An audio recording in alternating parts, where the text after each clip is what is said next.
Adventures by Morse. Carlton E. Morse presents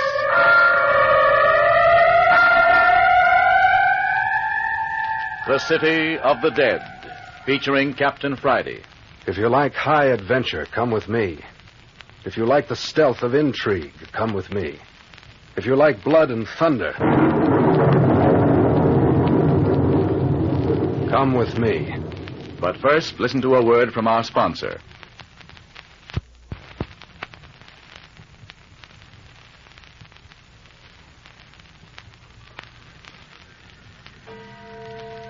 The City of the Dead.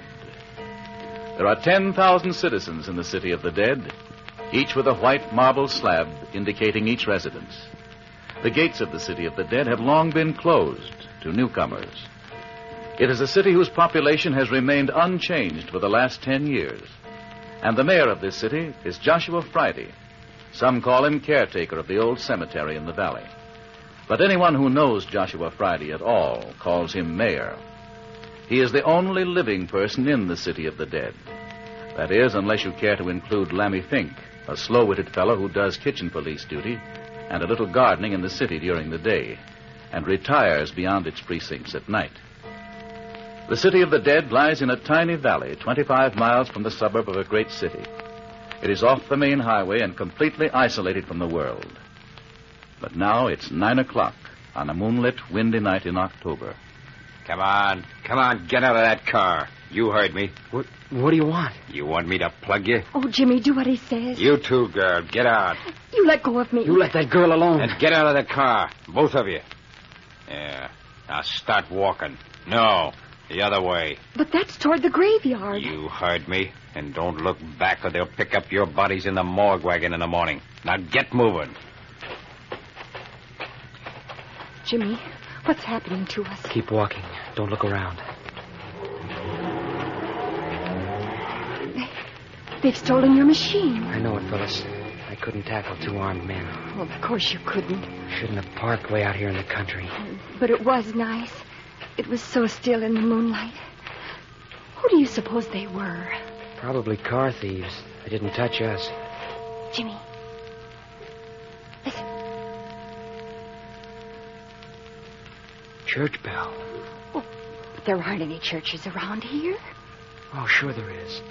That little old church down at the other end of the valley. Oh, but that's all falling to pieces. It hasn't been used for years. That's right. Funny, isn't it? Jimmy, I'm scared. Do we have to go on? Oh, look, Phyllis. There's a light ahead of us. You know what it is? No. Oh, Jimmy, what's that? Quick, get off the road. Behind those bushes. Get down.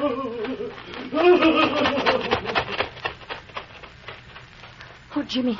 Jimmy, what was that? What was... Shh. Oh, I wish we were home. Don't talk so loud, Phyllis. That fellow acted as though he were being chased. Chased? Listen. Don't hear anything, do you? No. I mean, come on.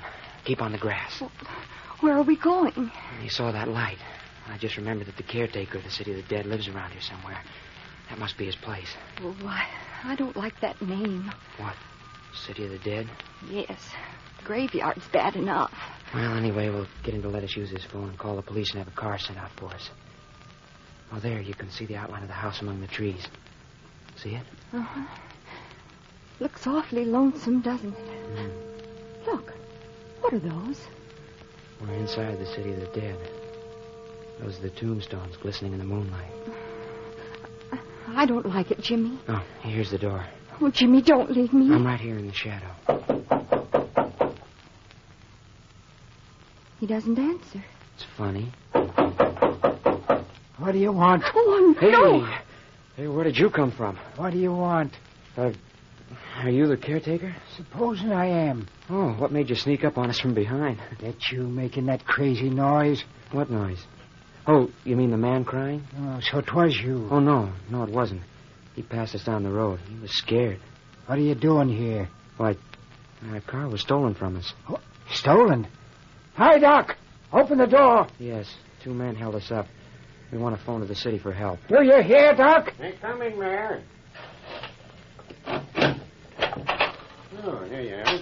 Well, what have you there, Mayor? Go on in, you two. Yes, sir. Lock up again, will you, Doc? Sure. Were they the ones kicking up the rumpus? Tell a queer story. Here, you two, sit down. Said the car was stolen, Doc. Who stole it? Well, I don't know. Just two gunmen. Yeah. Here, Mayor, you better let me do the questioning. We'll get further. Go ahead. What's your name, son? James Parker, sir, and this is Miss Phyllis Carroll. How do you do, Miss Carroll? Now, Mr. Parker, as I understand, you and Miss Carroll were out riding this evening. Uh-huh. We were parked down the road near your house. Parked? What for? No, Mayor. Well, it looks suspicious to me, Doc. With all these other goings-on. No, you just don't understand the modern young folk, Mayor. You'd better let me do the talking. Now then, you were parked on the edge of the road, I take it? Yes, sir. And then what happened? Well, two men suddenly appeared, one on each side of the car, and told us to put up our hands and get out of the car. They were armed, you say? Yeah, both of them. When we got out, they told us to keep walking in the direction of the graveyard. What's that? Oh, son, don't ever say that word again in front of the Mayor Friday. This is the city of the dead. Oh, yes, sir. Sorry. Yeah, now, go on. Well, just as we saw the light in the caretaker's... Mayor, son. Mayor.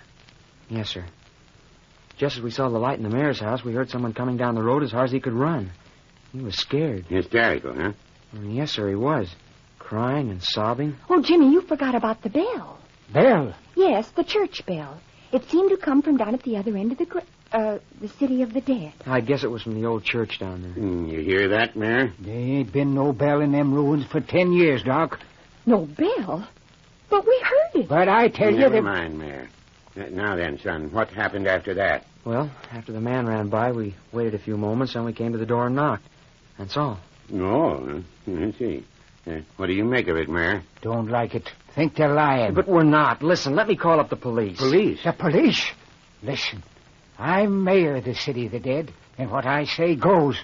Yes, sir. And I ain't never had any police in this city, and I ain't never gonna have. And besides, there isn't any telephone here. But I saw a telephone wire. Son, you heard me say there was no telephone here. Oh, but I've got to let my mother know. I'm sorry, Miss Carroll. It seems to be fate. But what are we going to do? No one ever comes by this way. Well, Mayor Friday will put you up for the night, I think. He has a couple of extra rooms, eh, Mayor? Huh? Oh, sure. Oh, but I've got to get home tonight. Now, Miss Carroll, you better just take it all as an adventure and make the best of it. Isn't that right, son? Yeah, I guess so. Maybe if we started to walk back, we could pick up a ride when we hit the main highway. No. We couldn't think of letting you do that. You simply must accept Mayor Friday's hospitality. Now, I'll tell you what. While the mayor's fixing up your rooms, I'll brew us a cup of coffee. But I don't want any coffee. Oh, tut. Of course you do. Yeah, there's still a fire in the kitchen stove. And the kettle's almost to a boil. We'll have coffee in a jiffy. But I want to go home. Don't say any more, Phyllis. Jimmy, what does it mean? I don't know. Something's up. I don't get it, but we better play up to him. Pretend like you thought nothing was the matter. Well, are we prisoners? Looks like it. Now, don't worry, though. I can take on these two old duffers if I have to. Well, but who is this Doc person? Oh, here he comes. Now then, coffee's all ready.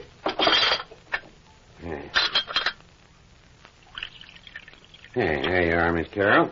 Thank you. Yeah, and there you are, Mr. Parker. Oh, thank you, sir. And here's some buns. They're better if they're hot, but they'll do for this sort of a snack. Oh, no, thank you. I'll just have coffee. Sir, I thought that Mr. Mayor Friday lived here alone. You wonder who I am, eh? Well, I'm what your city doctors would call an old codger, I'm afraid. Just an old country doctor. Doc Tuner is what they call me.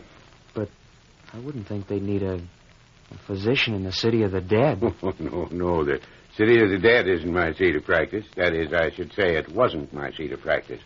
You see, son, I'm retired now. All my patients are dead. Dead? All of them? Well, it's this way, young folks.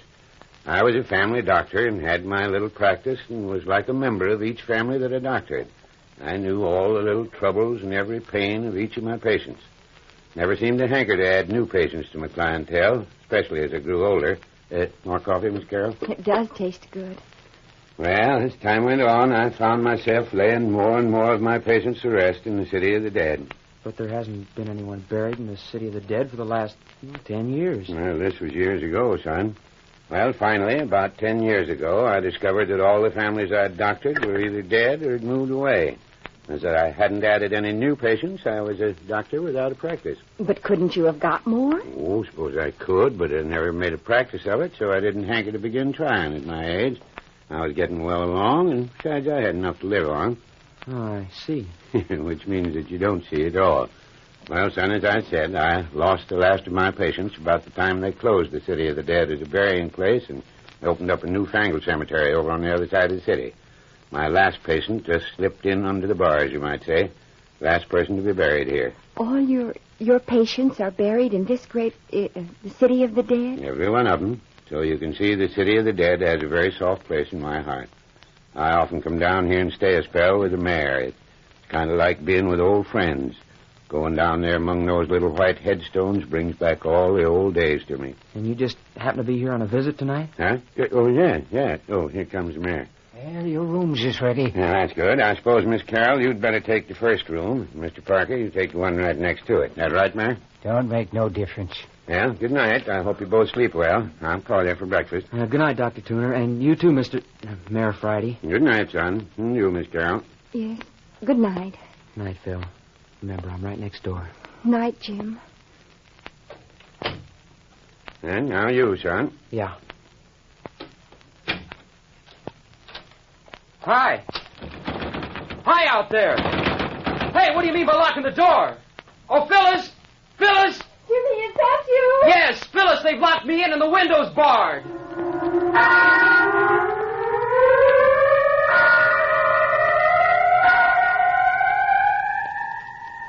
Out of the night come two youngsters. Into the web of intrigue woven by two strange old characters they fall. Prisoners of Doc Tuner and Mayor Friday. Just who are? But before we go into that, a word from our sponsor.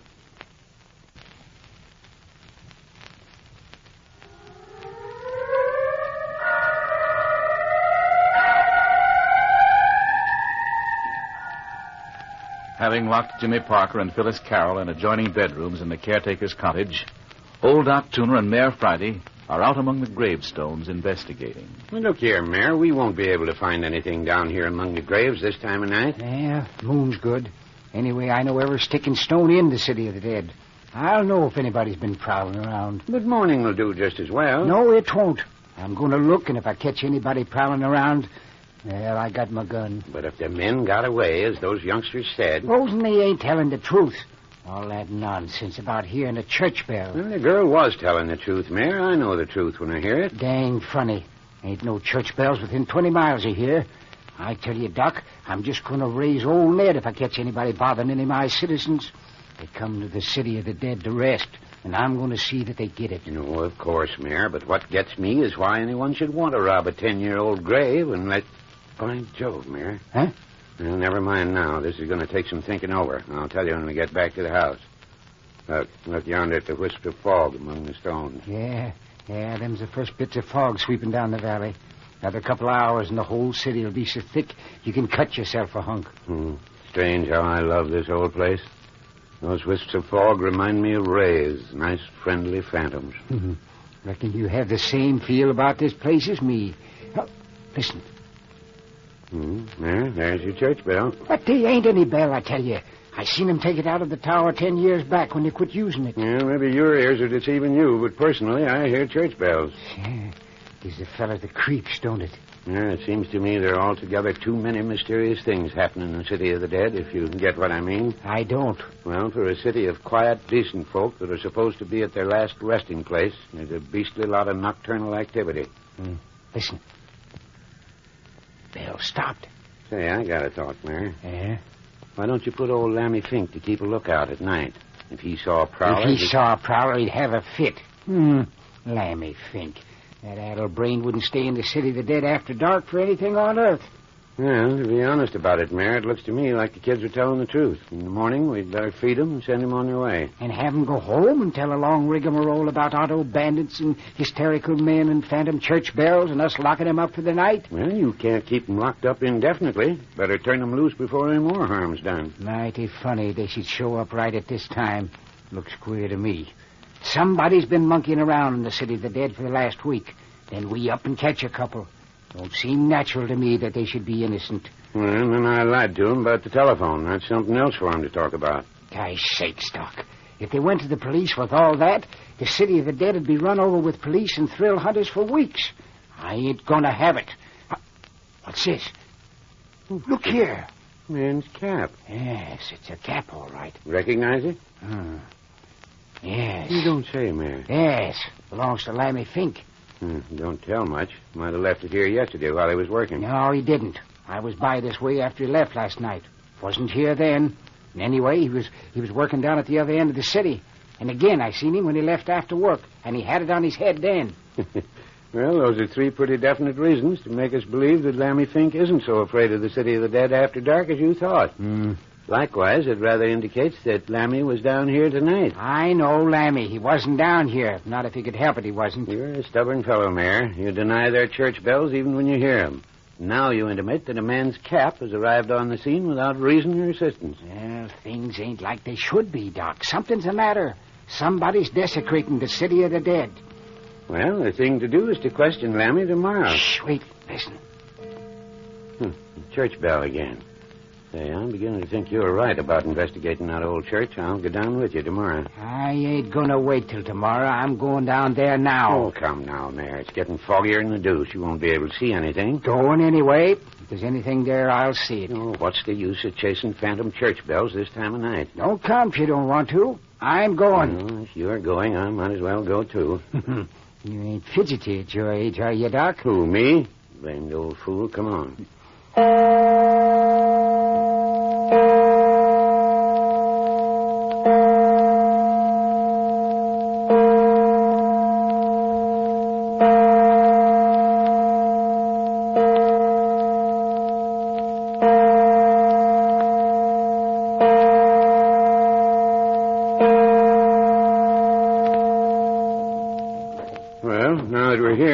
About it. Can't see a blame thing. Got a flashlight, Doc. Always carry one. Dilapidated old ruin. Should have been torn down long ago. Come on. I'll lead. And look out where you step. Every board's full of rottenness. Floor's liable to collapse and let you through. I ought to know that. Been in here often enough.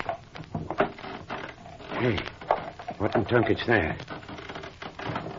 Oh, nothing. Nothing but the rafters creaking.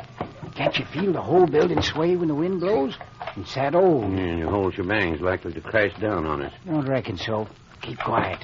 What the deuce for? You don't expect to run into anything here, do you?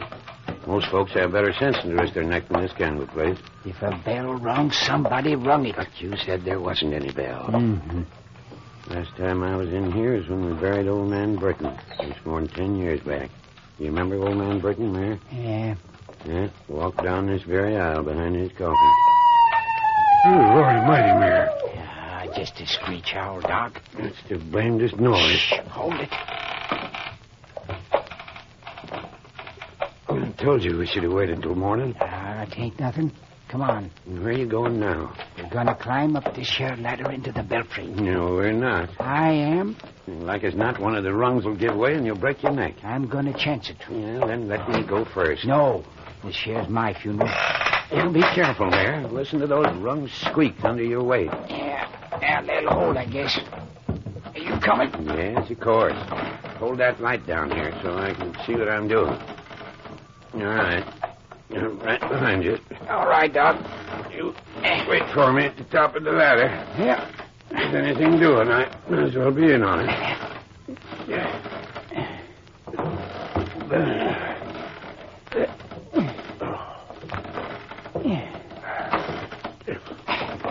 All right, Doc. Yeah, except for a bad case of goose pimples. Now, I'm going to turn on the flashlight. Better crouch down in case there should be anything. I'm crouched. Mm-hmm. Look out! Look out! Huh? What's the matter? Didn't you see it? See what? Whatever made that noise? Them was pigeons. Scared the pie out of them. But I saw a shape, shadows. Yeah, just a pigeon flying around. I don't believe it. I saw something big. Oh. Yeah, where is it then? Couldn't have gone down the ladder. Couldn't have jumped out of the belfry without busting its neck. Yeah, have your own way. Anyway, there isn't any bell up here. Exactly like I told you. So, you see, we had all this monkey business for nothing. You satisfied now? I heard a bell tonight. Of course you did. So did I. Where did it come from? Ain't no other buildings around for 20 miles. Yeah, looks to me like you deepened your mystery rather than solved it. Yeah. Look. Cobwebs all over the place. Ain't nobody else been up here for years. Anybody could tell that. Hey, Mayor, let's go back to the house to do our cogitating. I'm not what you'd call comfortable perched up here in this old belfry. Yeah, reckon we might as well go down. Yeah.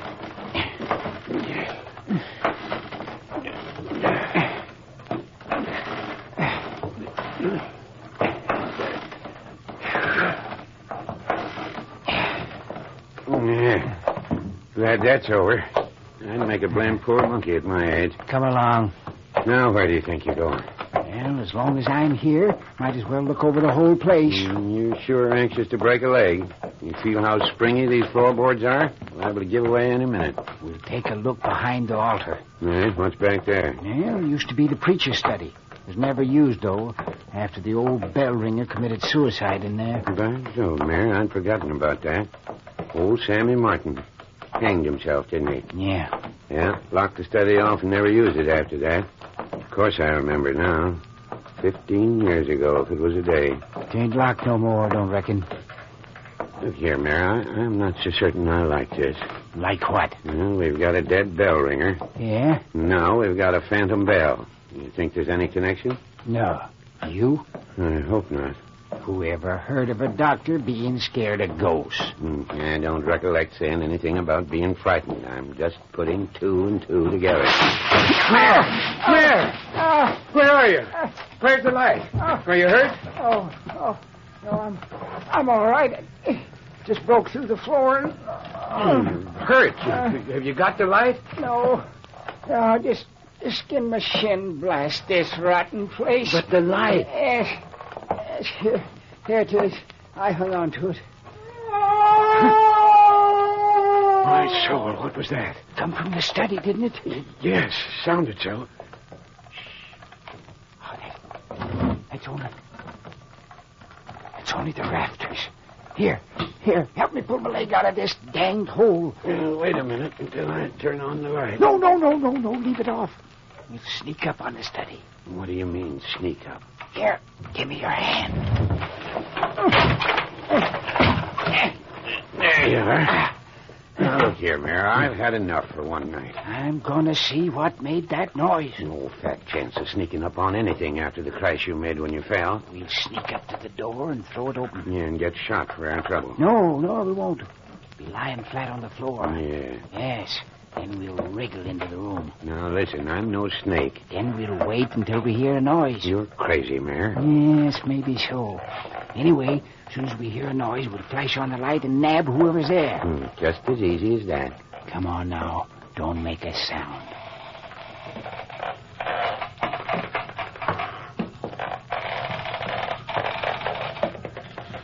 Here's the door.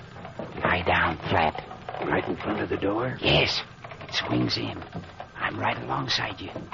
Who's going to open the door? I am. I've unlatched it. All I got to do is give it a push. Well, push. What? Ow! Ow! Oh, great jumping Caesar. What was that, Doc? Oh, I don't know, but whatever it was, it ran the full length of me. Stepped on you? Stepped on me and dang near ground me into the floor. Stepped smack on my head. Are you hurt? Well, I don't feel any too good. Can you walk? Oh, of course. Well, our ghost seems to have gotten away. Turn on the light. Let's get into the room and look around. Yeah, I could do with some light. There. Mayor, I haven't told you the worst yet. Huh? The worst? Yes, the worst. Mayor, whoever it was that ran over me didn't have shoes on. Look where his nails scratched my face. Oh, gosh almighty, Doc. Wasn't it a man? Well, I tell you, he was barefooted if it was. Gee, Lucy. It'd take claws to make scratches like that. Here, tie your face up with this handkerchief. It's bleeding. I hope you're satisfied. Now, just a minute. I want to look around this study. Give me the flashlight. No limit to your curiosity. There it is again. Whatever it is, it's hanging about outside. Look there, Doc. It's a bell rope. Bell rope? Yes, see it? That claw-footed man, or whatever it is, has been ringing the bell from in here. Look where it disappears through the ceiling. It's a new rope. Hey, Mayor, what are you doing? I'm going to ring that dang bell. Now, you want to prove to yourself that there is a bell, huh? And of course there's a bell. I always knew there was. Well, go ahead. Pull it. My face hurts. I'll give it a yank that'll pull the whole contraption down. Well, pull. Pull. Yeah, here goes. Mayor! Mayor! He's shot. It wasn't a bell, it was a trap.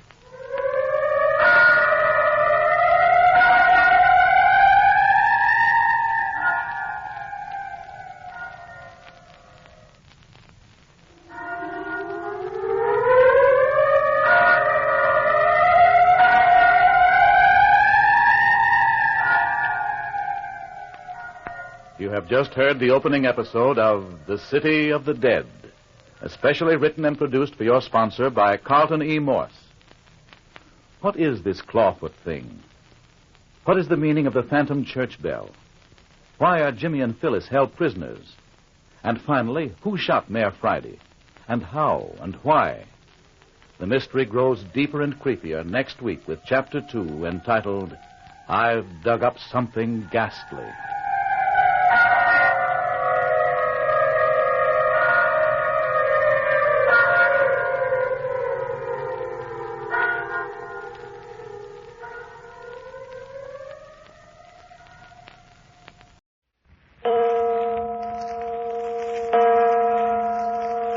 Adventures by Morse.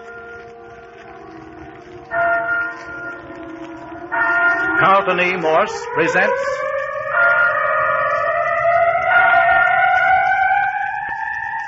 The City of the Dead, featuring Captain Friday.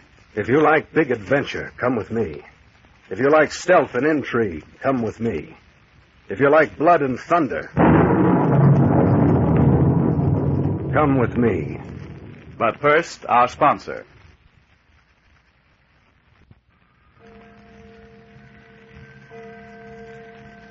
The City of the Dead.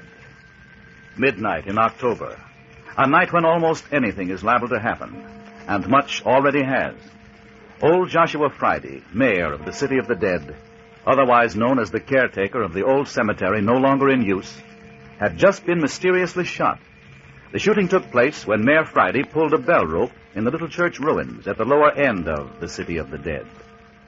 Old Dr. Tuner and the mayor had been led to the abandoned ruins in their search for the phantom toll of a church bell. They found no bell, just a bell rope. And when the mayor pulled it, he was shot. And now, back in the mayor's cottage at the other end of the City of the Dead.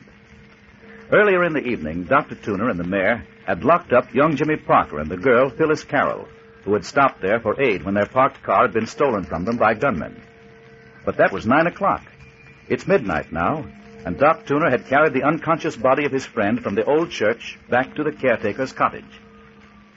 Is he dead? Of course not. You think I'd lug a dead body through a cemetery at midnight? How badly is he hurt? Oh, I reckon it's just a scalp wound. Who shot him? I wish I knew, Miss Carroll. Reckon I'll do a bit of telephoning. But you told us you didn't have a phone. Did I now? You most certainly did. Yeah, guess that's just one of those things. But look here. Now, Parker, keep your shirt on. Just sit still and listen while I take care of things. Oh, so that's where you keep the phone. Yep. Long distance, please. Uh-huh. Long distance? Listen, Central, will you get me Skyline 2020? Who is it you're calling? You'll know in good time. But... Hello? Hello, Captain Friday's office? Yeah, well, is Captain Friday in? Good. Hello, Captain? Say, this is Dr. Tuner. Yeah, Doc Tuner. No, nothing much. Say, I'm down with your father in the City of the Dead. Yeah. Now, listen, Captain, something's happened to the mayor. No, it's not his heart. He's been shot. No, he ain't going to die, just a clip on the head. Yeah, I tell you, if it was serious. But look here, boy. There's something wrong down here. Something wrong, I say. Yeah. Could you come down for a week? Yeah, keep your mouth shut and come down. Good, that's the ticket. And be sure you don't talk. Yeah. Goodbye. Has Mayor Friday got a son? Yeah, Captain Friday, private investigator. Owns his own agency up in the city. And he's coming down here? He is, and he'll want to talk to you, too. When is he coming down? A couple hours. But why can't we call the city? Not until you talk to the captain. Dr. Tuner. What on earth is that on your back? My back? Yes, there's a footprint on your coat. You don't say. Here, I'll take my coat off. What kind of a thing made that? The same thing that scratched my face. Jiminy crickets, what a footprint. Did someone knock you down and walk on you? Looks like it. Who ever heard of a barefooted man running around at midnight in the cemetery? Well, did he scratch you with his hands? No, with his claws. A man with claws? Well, look at this footprint. That's a human foot, all right, and if those aren't claws at the end of his toes... Oh. Well, did you see him? I did not. I felt him plenty, though. Yeah, did he shoot the mayor? Well, I reckon the story will keep until the captain gets here. Hello, that's the mayor. Oh, is he coming too? No, I reckon not. Good sign, though. Oh, I want to get away from this place. Doctor, how long are you going to keep us here? Well, it depends, Miss Carroll. It depends. Would you rather spend your time here or up at the city in jail? Jail? What kind of talk's that? What have we done to be sent to jail? That remains to be seen. We'll just sit right here and wait.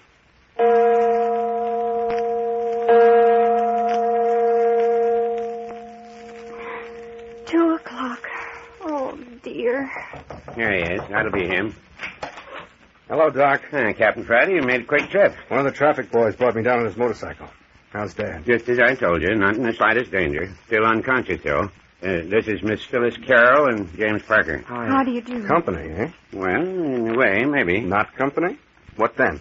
Out here. Supposing you sit down and hear the whole story. There's a deuce of a lot of nonsense going on out here. Fire away, but first you're sure the old man's okay? Yes, the wound is hardly a scratch. Just grazed him, huh? Okay.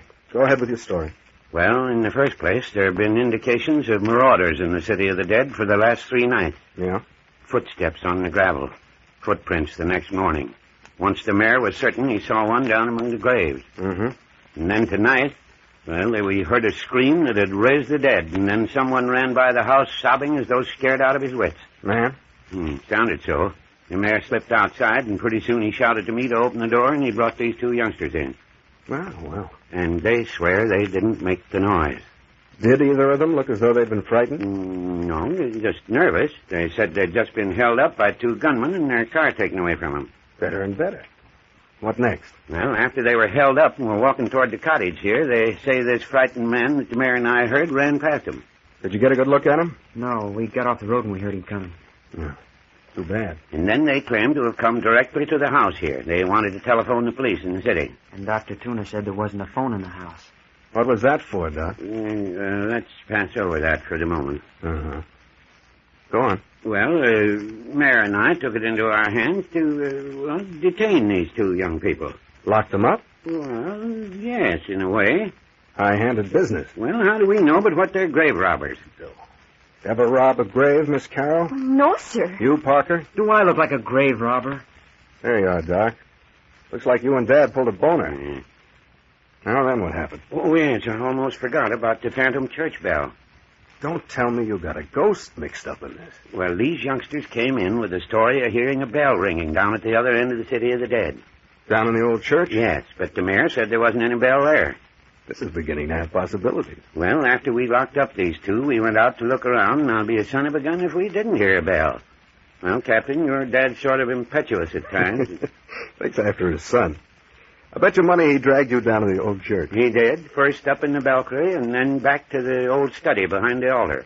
Isn't that where that old fellow, what's his name, hanged himself? Yes, it is. Well, as we were creeping up on the room, the most ghastly moan you ever laid ear to came out of the study. Ah, the ghost. I was ready to come home by then, but the mayor insisted that we'd had something cornered and we'd ought to capture it. So we laid down on our stomachs and wiggled up to the study door. It was darker than the inside of a pirate's heart. And we were lying directly in front of the door, and the mayor shoved it open. And out popped the ghost. I wish it had been a ghost. Look how it ripped my face with its claws. Oh, that's how you got scratched up. It ran the full length of me, wailing fit to curl your hair. You don't say. It ran out of the building, and the mayor and I jumped to our feet, and your dad switched on his flashlight, and the study was empty. Naturally. But there was a new bell rope hanging through the ceiling. The bell? That's just what your dad thought. He gave the rope a yank, and someone shot him. Yeah? But did the bell ring? Blamed if I know. I was so rattled I didn't hear anything. I didn't wait. I grabbed the mayor up on my shoulder and didn't look back till I got home. Amazing. Offhand, how do you think Dad was shot? There are no windows in the study, as I remember. No, there ain't. And I'll swear there wasn't anyone in that room but us. Could anyone have shot from the door? No, it had swung shut. And besides, the mayor had his back to the door, and he was shot from the front. Curiouser and curiouser. Tell me more about this animal that gave you the trouncing. Here, look at that footprint on my coat. Does that look like animal to you? No. Barefoot man, what do you know? And look at those claws. I don't believe it, Doc. That footprint and these scratches are all the proof I want. Then I'm supposed to find a barefoot man with claws, a phantom church bell, a hysterical man, not to mention 2 auto thieves.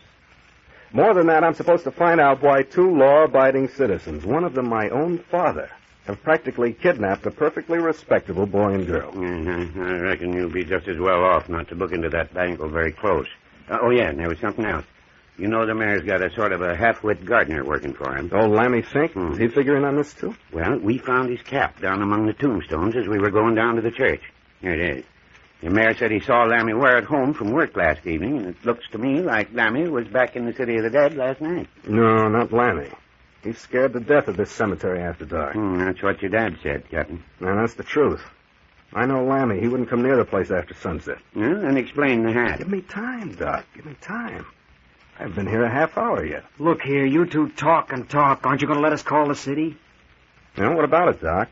Going to let our young friends depart in peace now? No, look here, Captain Friday. We can't do that. I want to talk to you alone for a spell. All right, Doc, if you're ready to talk. You don't mind if Dr. Tuner and I adjourn to the kitchen for a little chat, do you? Come on, Doc.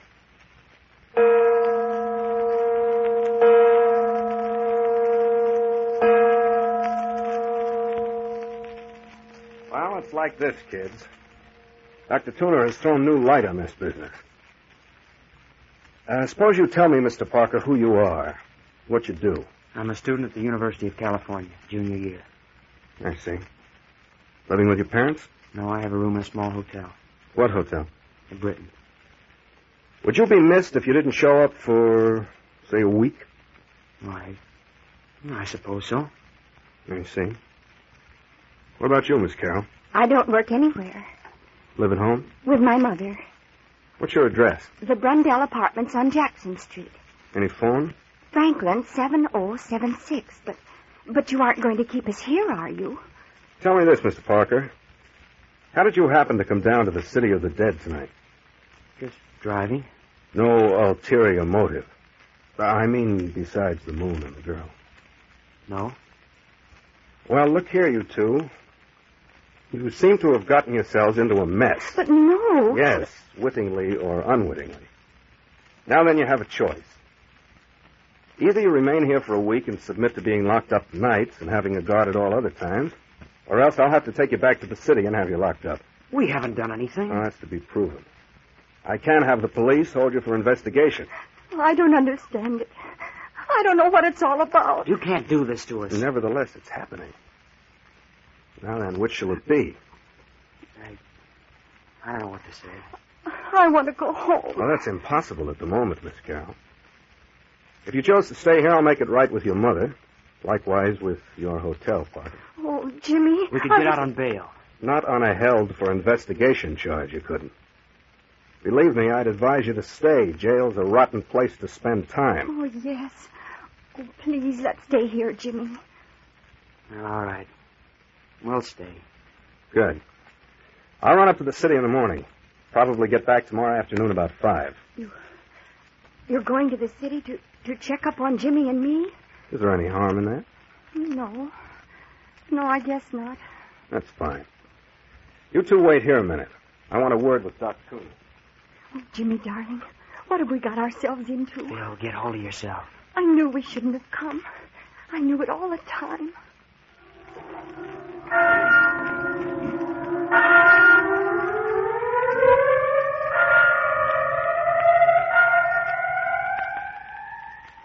Then the youngsters, Phyllis and Jimmy Parker, aren't so innocent of the night activities as they're pretending. What will Captain Friday have to report when he returns from the city? But first, our sponsor.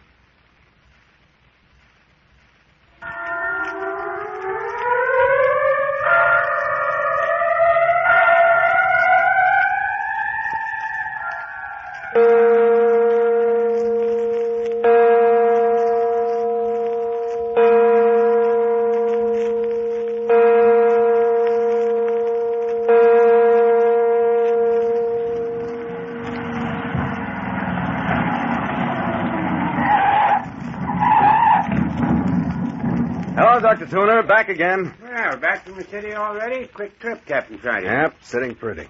Oh, hello, Miss Carroll. Didn't see you and Jimmy. Did you see my mother? I did the first thing this morning when I got to the city. I left her not the least bit worried. But how did you explain Don't give it a it? thought. Just settle down and have a good time while you're here.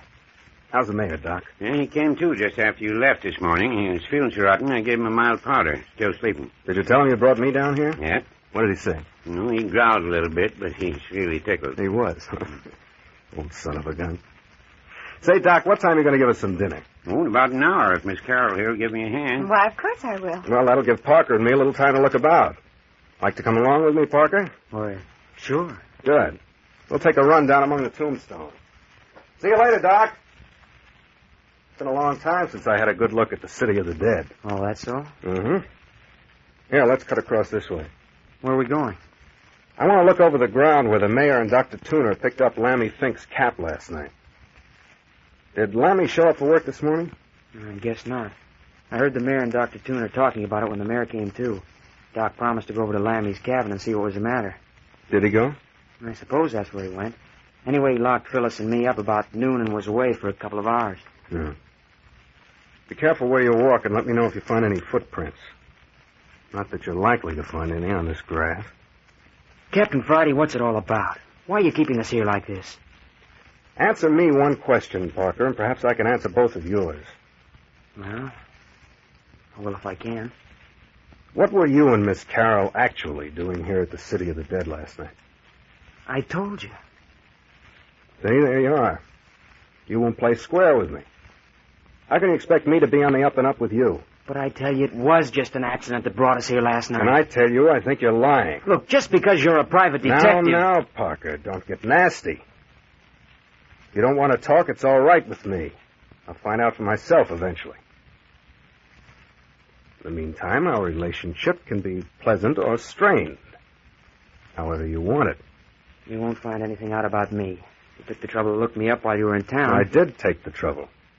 Well? I found you just what you purported yourself to be. A junior at the University of California. Likewise, Miss Carroll told the truth. Well, doesn't that satisfy you? Under ordinary conditions, I'd be willing to give you the benefit of the doubt. These are extraordinary circumstances. In what way? That remains to be seen. Oh, just a minute. Here we are. Dr. Tuner said they found the cap just a little to the left of old Lady Gregory's grave. If I remember, that would be right over there. You mean you know every one of these 10,000 graves by heart? Well, not all of them. I got a pretty good idea of the lay of the land here. You see, when I was a kid, this was my playground. What a curious childhood. Yeah, that's the grave, all right. Now then, supposing we do a little looking around. Exactly what do you expect to find? I don't know. Look here. If Lammy Fink was here among the graves after dark last night for some diabolical reason, and believe me, it would take the devil and a legion of his assistants to get him here, there must have been a reason for him leaving his cap behind. And you expect to find out what took him away in such a hurry that he didn't have time to stop for his cap? No, it would help. Say, don't you suppose the fellow that ran by us sobbing was Lammy, do you? I've been wondering if it couldn't have been, since I heard about this cap business. Sounds like something Lammy would do. Found anything? No, sir. You? Yep. Rather what I expected to find. What? Well, what was it? I don't see anything. You don't, huh? Come on, I've come to see. Let's get back to the cottage. Doc will be having supper for us by the time we get in and cleaned up. But what was it you saw, Captain Friday? You'll find out soon enough, Parker. Don't push me. I'm not much for going off before I'm primed and loaded. I promise you this much, however. This is going to be the biggest night this cemetery's had in a lot of years.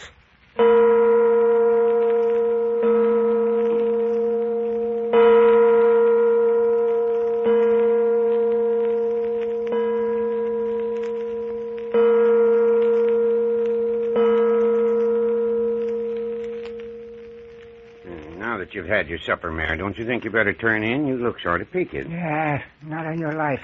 I ain't going to spend much time in bed from now on until I catch the fellow that shot me. Well, that's what I'm down here for, Dad. I'll catch my own gunman, young fella. Yeah, you probably will at that. Oh, but look, Now that we're all gathered around in one big family, Yeah. what do you say to a little intimate chat? About what particularly, Captain? Well, for instance, what about Lammy Fink? Nothing. What does that mean? I said there was nothing about him. He wasn't home. You mean he's moved out? No, he just wasn't around. Clothes, food, and the likes were all there. Oh. Well, that's something. Maybe Lammy was down in the city of the dead last night after all.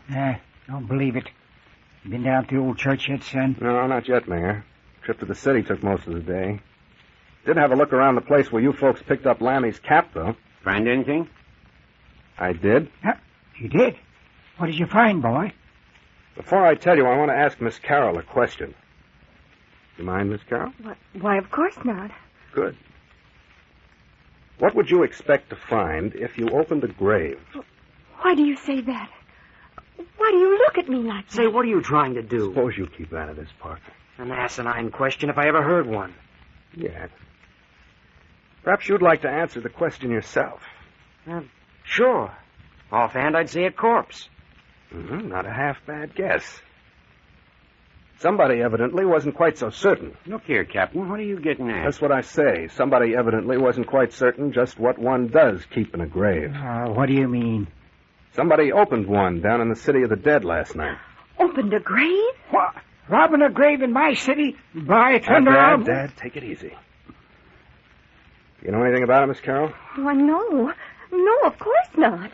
Anything to say, Parker? Do I look like a grave robber?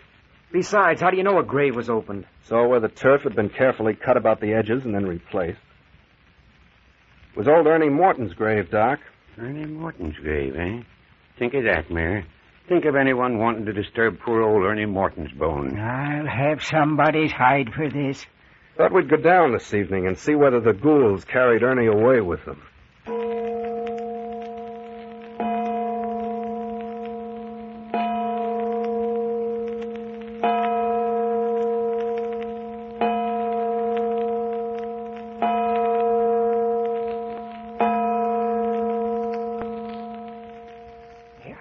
Yeah. Here she is.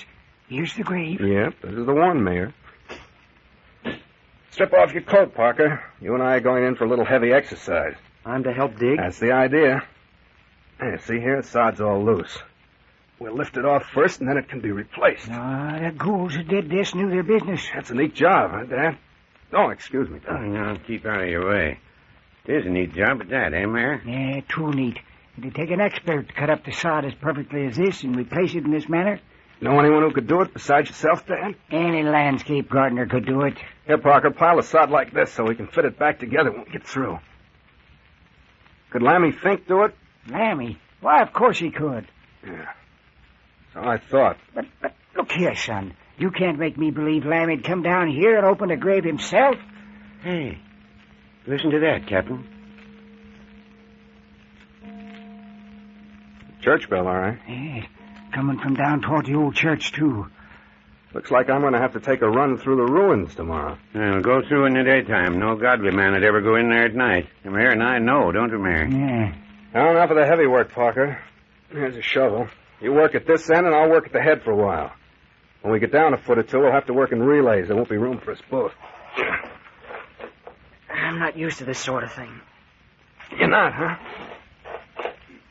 What about those blisters on your fingers and the palms of your hands? Blisters? Certainly. You don't suppose I'd overlook your hands, do you? Well, I didn't get them digging up bodies. Look to me as if they were made by a shovel. Suppose they were. Well? Why don't they stop ringing that bell? Getting on your nerves? Yes, it is. What about those blisters? Well, I'm working my way through college, if you must know. So? Got a job gardening.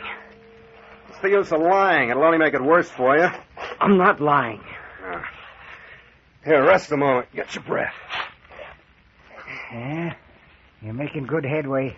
Down about 1.5 feet already. Yeah, the dirt's still loose. It's easy, Dean. Yeah, don't you want me to take a hand at shoveling? No, Doc. You'd creak under the weight of a shovel full of dirt. Thanks for nothing. You know, it's been 20 years since we laid Ernie away. Do you remember it, Mayor? Yeah. It was storming to beat the deuce.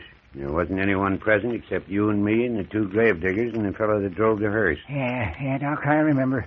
One of the grave diggers had to keep bailing out the grave until we could get Ernie into it. Did you help bury all of your patients, Dr. Toomer? Every last one of them. Sort of a little courtesy, if you get what I mean. I saw them through life, saw them safely tucked away in the ground, and now I sort of watch over them while they sleep. Now, go to it, Parker. If you got your breath, you take a shift down in the hole, and then I'll follow you. Yeah, sure, but... Well? Well, suppose I dig into something. That'd be awful. Well, suppose you do. Sing out, and we'll all come down and take a look. I don't like it. Good full moon tonight. Yeah. I never stood around on one foot in the graveyard at night before. It does give a fellow the creeps, don't it? Getting the molly grubbles? Yeah. You begin to see things. Bless my soul, did you hear that? That's it, son. What do you mean? It's the claw-footed man. Claw-footed man, huh? I don't see anything. There, over there. There's something white moving. It disappeared. Listen. Captain Friday. Captain Friday. What is it? What's the matter, Parker? I've dug up something ghastly. His dead arm is reaching up to me.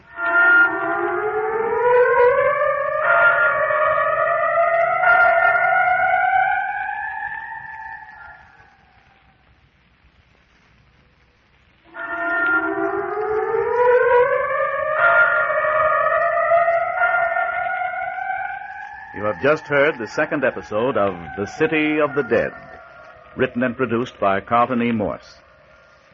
What was it that Jimmy Parker uncovered in the grave? What was the phantom at which Captain Friday shot?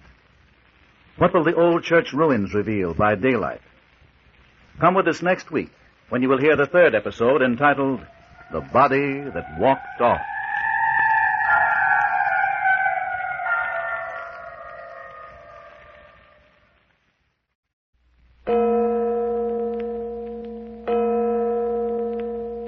Adventures by Morse.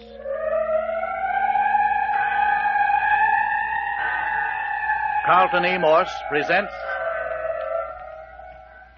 The City of the Dead, featuring Captain Friday. If you like high adventure, come with me. If you like the stealth of intrigue, come with me. If you like blood and thunder, come with me. But first, your announcer.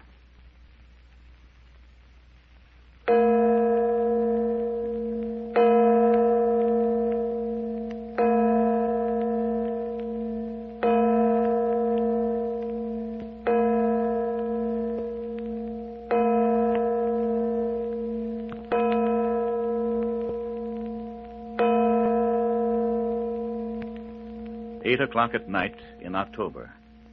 The second night in the City of the Dead. 3 men stand on the edge of a partly opened grave. A fourth stands in the grave itself, whispering, "I've struck something. Something awful."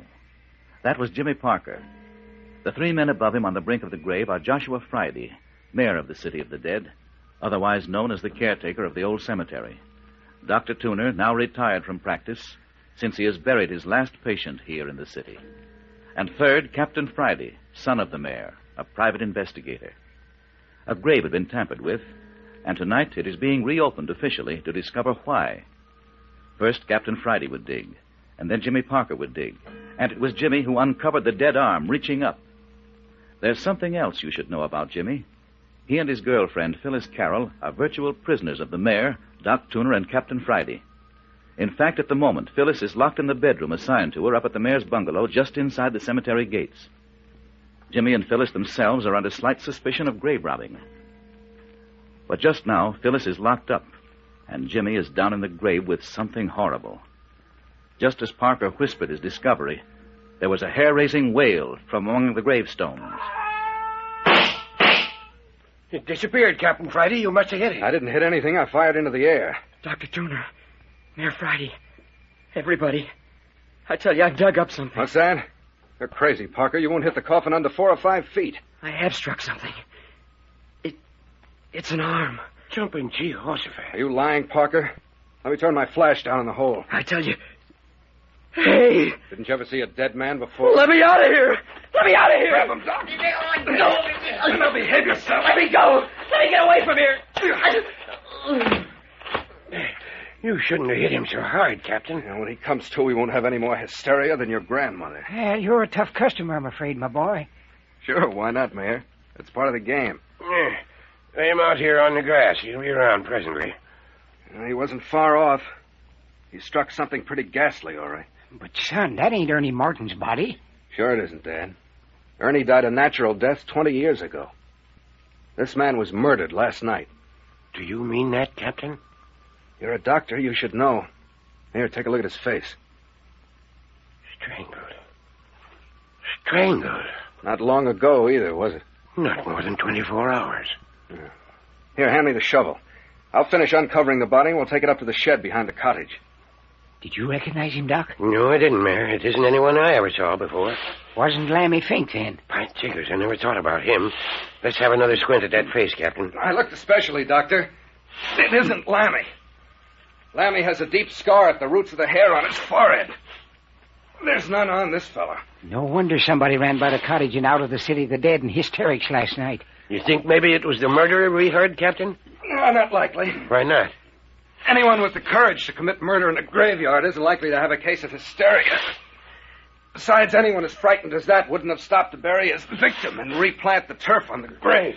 Then where does the hysterical man fit in? I don't know, but I can give a guess. Well, let's have it, son. Maybe some passerby who saw something he wasn't meant to see.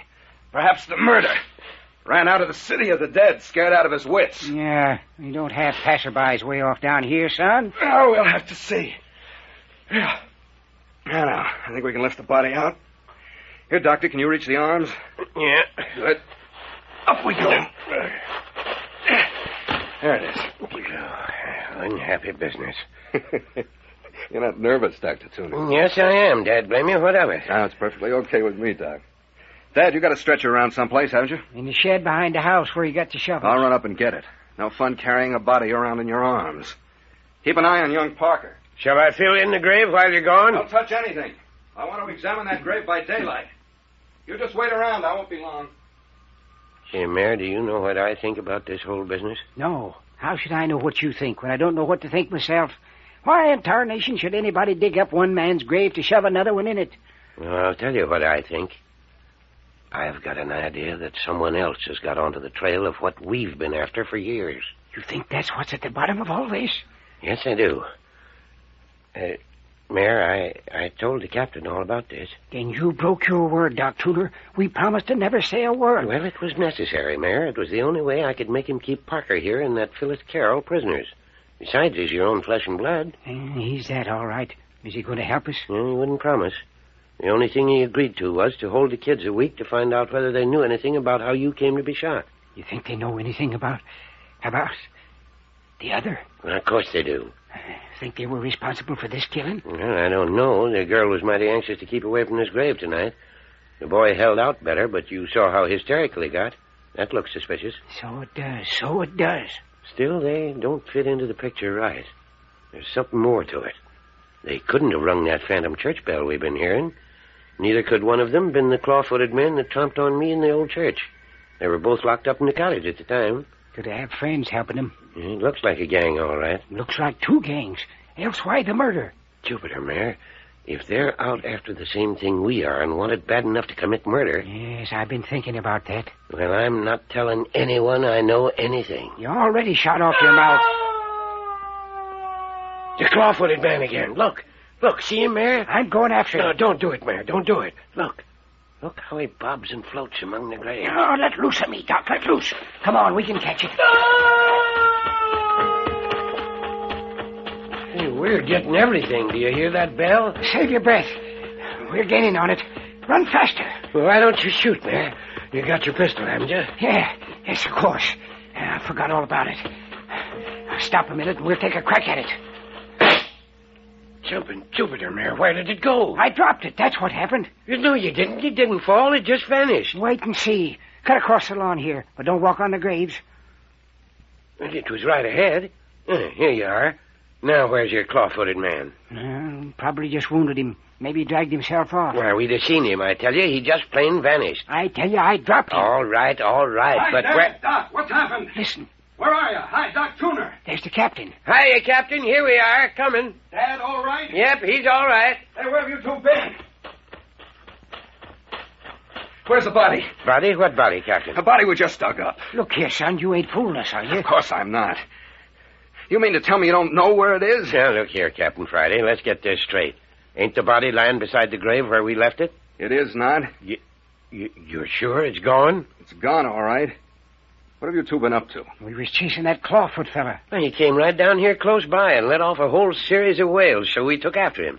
Got away, huh? Yep, vanished when the mayor took a shot at him. I hit him. The mayor thinks he hit him, or it, or whatever it is, but it was gone when we got to the spot where it vanished. And while you were out chasing ghosts, the strangled body got up and walked off. I thought I told you fellas to watch young Parker. And what's happened to him? He got up and walked off, too. Oh, come on, let's go back to the grave. Yeah? Did he take the body? How should I know? Then Parker got away? He did not. As I came out of the shed with the stretcher, I heard a noise in the house.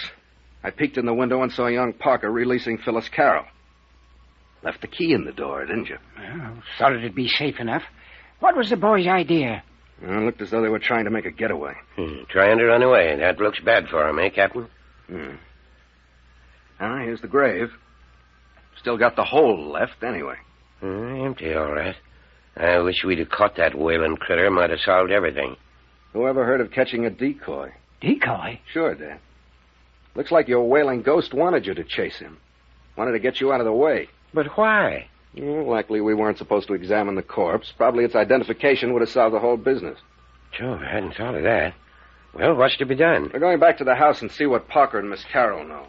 I've got him locked up in his room again.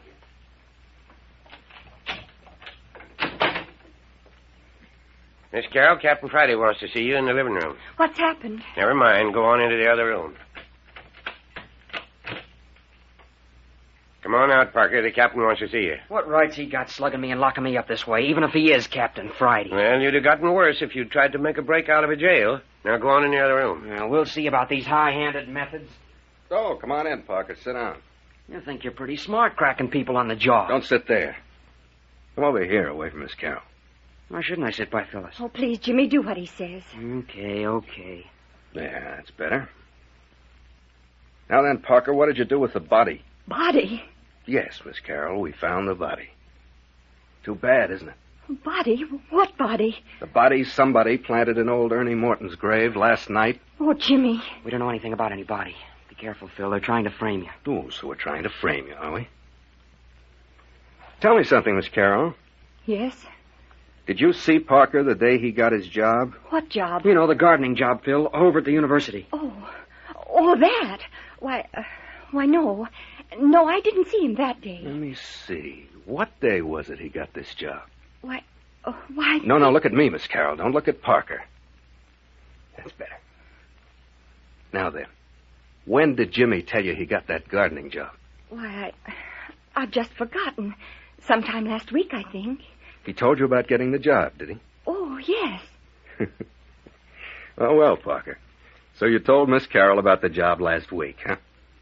I don't know what you mean. Well, then I'll explain. Didn't you tell me you got that job 2 days ago? Yes. Then how could you have told Miss Carroll about it last week? This is Saturday. That would have been at least a week ago. What about it? Oh, come on now. Admit it.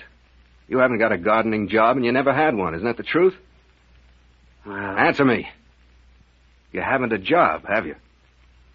No. Then how did you get those fresh blisters on your hands? Oh, Jimmy, I'm sorry. No, that's all right, Phil. It wasn't your fault. Never mind, Miss Carroll. Answer me, Parker. How did you get those blisters? I was... You got them opening a grave, now, didn't you? How can you even think of such a thing? Answer me, Parker. It's none of your business. None of my business whether you go about strangling folks. He didn't. He didn't kill anyone. Oh, Jimmy, tell them the truth. The truth? Phyllis, what are you talking about? Yes, Miss Carroll. What are you talking about? I've been so upset by all this. Oh, Jimmy, I want to go home.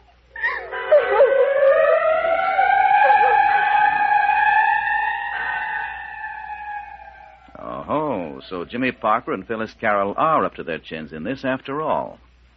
But what are a good-looking young woman and a college boy doing mixed up with grave robbing and murder?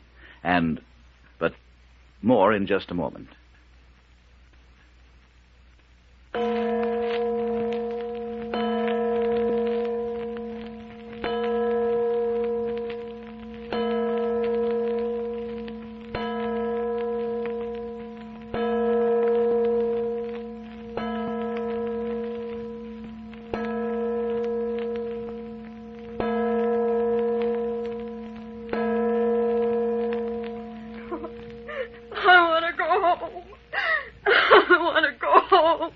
Dr. Tuna, take Miss Carroll to her room and see if you can quiet her. There, now, Miss Carroll. You'll feel better after a good night's rest. Now then, Parker, let's have the truth. I haven't anything to say. I'd guess you have plenty to say. You lied about the blisters. You tried to escape after we discovered a murder victim in Ernie Morton's grave. And on top of that, now the body has vanished. You've got a lot of explaining to do. I tell you, I don't know anything. Phyllis urged you to tell the truth. What was she talking about? She was scared. She didn't know what she was saying. She did know what she was saying. What did she mean? I don't know. Yeah. Why did you try to escape after you saw the body? I wasn't going to stay here and be beaten up by you. That wasn't the reason. Something about that body terrified you. Now, what was it? It was just a dead body. Never saw a murdered man before. That wasn't it. Something about that body got under your skin. Did you murder that man? No, I swear I didn't. I swear it. Did you recognize the body? No, of course I didn't recognize it. Yes, you did, Parker. The moment you saw that face, you let out a yell. Oh, please, Captain Friday, please let us go. Don't you understand? Can't you see? Can't I see what? The same thing will happen to all of us if you keep us here. We'll all be murdered. How do you figure that out? I know it. Wouldn't you be in just as much danger if I let you go? Oh, no, really, the danger's here, Captain. The danger's in the city of the dead. What do you mean by that? What danger? A murderer. What murderer? There's someone in the city of the dead that intends to kill everyone who knows. Who knows what? I can't tell. I couldn't if I wanted to. How long have you known of this murderer? Since I saw the body. And you did recognize it? Yes. Who was it? I can't tell you. Now, look here, Parker. If you are in as much danger as you say you are, I should think you and Miss Carroll would want protection. But it isn't only us. Don't you understand? You're in danger, too. So is the mayor and Dr. Tooner. What's that? I tell you, it's true. They won't stop at anything. They? Is it a gang? No, I don't know. Huh. So you won't talk to save your own life? No. Isn't there anything that would make you talk? Will you let me talk alone with Phyllis for a little? Then will you tell us what we want to know? If she's willing. But she's already begged you to tell. She doesn't know all I know. Oh, I see. In other words, you want to tell her the name of the murdered man. I didn't say that. Very well, I'll let you talk to her. Hey, Doctor. Yes, Captain? I'm going to send Parker in to see Phyllis. Is she all right? Oh, sure. She's all right. I gave her a powder. You want her to come out? No, I'm giving Parker here 5 minutes with her alone. Go on in, Parker. Yes, sir. Let him shut the door, Doctor. It's just 5 of 10. You got till 10 o'clock. Yeah, right in here, son. Okay. Oh, Jimmy, what's it all about? How did we get into all this trouble? Look here, Phyllis. We've got to face it. There's something horrible going on in this place. But you said it would be all right. You said all we'd have to do would be to come down here and dig the... Shh, be careful, Phil. They may be listening. But why do we have to be careful? Why don't you tell everything? Phyllis, do you know who that was we dug up tonight? You mean the body? Yes. Oh, please. It wasn't anyone I know. It was, Phil. I'm sorry. Oh, Jimmy, who was it? It was your cousin, Bert Arnold. Oh, no, Jimmy. Please, don't cry, Phyllis. I'm awfully sorry, but you just had to know. Oh, but I just saw Bert yesterday. Oh, who would want to kill Bert, Jimmy? Look here, Phil. I think Bert was down here for the same reason we came. Oh, but how did he know? I thought I was the only one who knew. I don't know how he found out, but it looks to me like he did know, and someone killed him while he was nosing around down here. Oh, Jimmy, this is awful. Awful. What are we going to do? I don't know. Whoever killed Bert is probably out after us, too. Oh, Jimmy, don't say that. You might as well face it. Have you any idea who it could be? Oh, no. No. Any relatives? Mother's the only relative I've got, besides Bert. Any distant relative that might have found out something in some way? Oh, I don't know. No one I know of. Oh, please, why can't we tell Captain Friday all about it? What do you suppose he's going to think if we tell him what we came down here for and then told him the murdered man was your cousin? Oh, I don't know. I do. He'd think we killed him. Oh, but we didn't. We didn't. No, of course not, but... Well, if you want me to tell. Not if they'll think we killed him. Well, they will. You can count on that. Well, then we mustn't tell. We mustn't. Oh, I don't know what I'll tell Mother. I'll be lucky not to get kicked out of the university for this. Oh, shh, listen.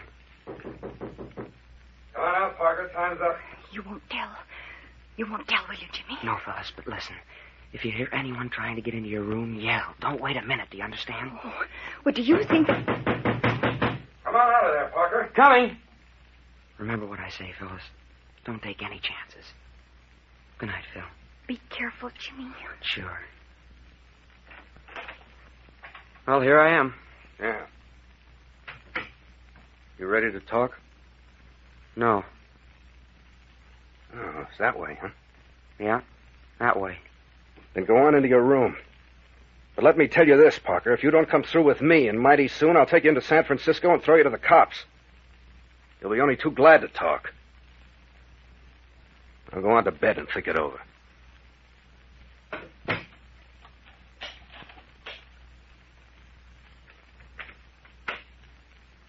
Did you lock both doors, Captain? Right.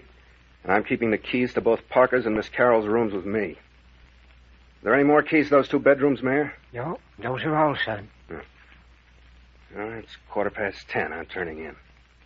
It's going to be heavy work from now on. But, Captain, do you think we might be in any danger? After all, a man has been murdered here. Who can tell where danger is? Doc, you and the mayor double up in the big bed in the front room. I'm going to make myself comfortable here on the lounge beside the fire. Now, look here, son. You won't be comfortable there. Do what I say, Dad. I'm going to boss things around here for a while. Young jackanapes, turn you across my knee. Good night.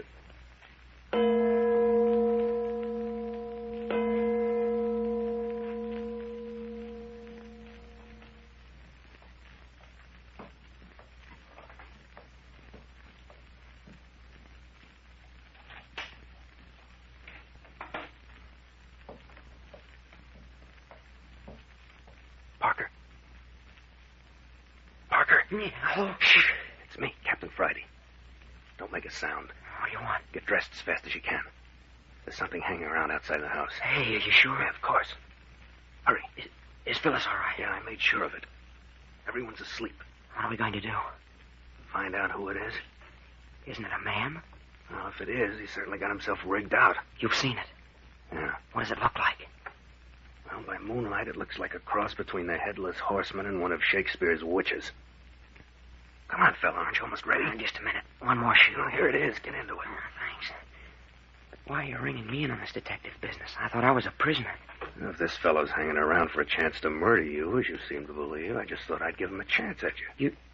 You don't really mean that. How do you know what I mean? All right. Hang right on my coattail and you won't be in any danger even if this fella is after you. Come on. All right. He seems to be patrolling around the house. We'll watch here at the window until we spot him, then we'll slip outside and lay for him. Where did you see him? I watched him circle the house twice. Look, there he comes. Yeah. Hey, what is it? Can you see his face, Parker? Look sharp. Yeah, long hair strangling down all over his face. Hey, look, it's crouching down. Looks like an animal that scents its prey. Look in the shadow there. There's something else moving. It's coming out in the moonlight. A man. He's coming toward the house. He doesn't see that crouching thing. Hello. Fella's going around to the back of the house. The thing's following him. He doesn't see it. There they go around the corner. Come on, we got to see the end of this. Easy now.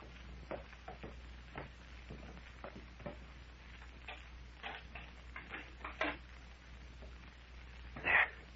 Leave the door on the latch so that we can get back in fast if we have to. Follow close.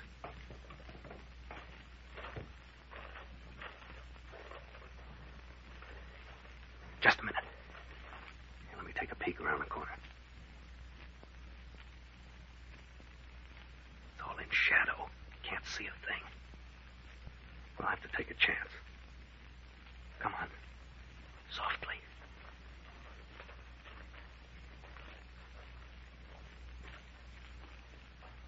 Hold it. I'll give a look around this corner.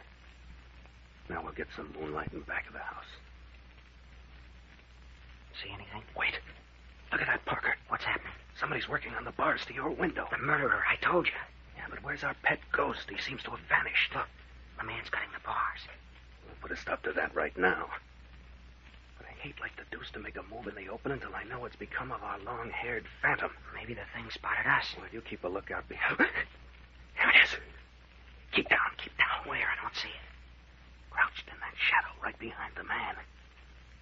He doesn't know it's there. I wouldn't have that thing. Look out, it's killing him. It's killing him. Don't let it get away! I missed. It's gone. Quick, run for Dr. Tooner while I see if the fellow's still alive. Yeah, but I... Do what I tell you. Run. Dr. Tooner! Dr. Tooner! Dr. Tooner! Doc! Hey, Doc Tooner! Dr. Tooner! Hey, what's your matter? Who is that? What's your matter? Is that you, Doctor? Another man's been murdered. Captain Friday wants you. Where is he? Back of the cottage. Come on, I'll show you. All right, around this way. Who's been killed? I don't know. All I know is somebody's been murdered. Not so fast, boy. Give an old man a break. Right down here, you can see the body in the moonlight. Hurry. Hurry, Doc. Here. Yeah. Here's the body. But where's Captain Friday? Maybe chasing the phantom. I don't know. Here, let's turn this fellow over on his back. See if he's still alive. Take it easy now. Uh-huh. What do you mean, boy? This body is Captain Friday. Captain Friday? And where's the other body?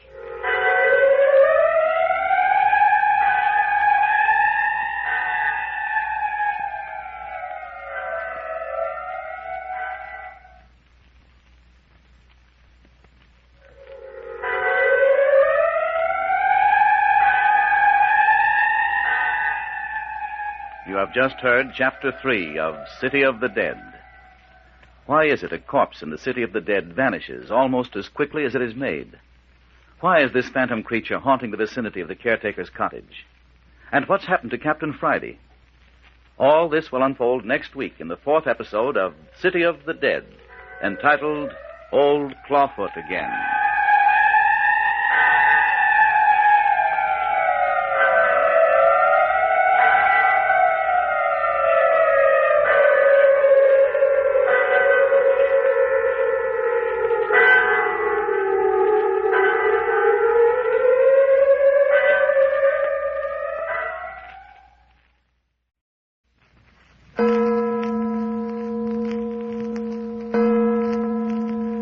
Adventures by Morse.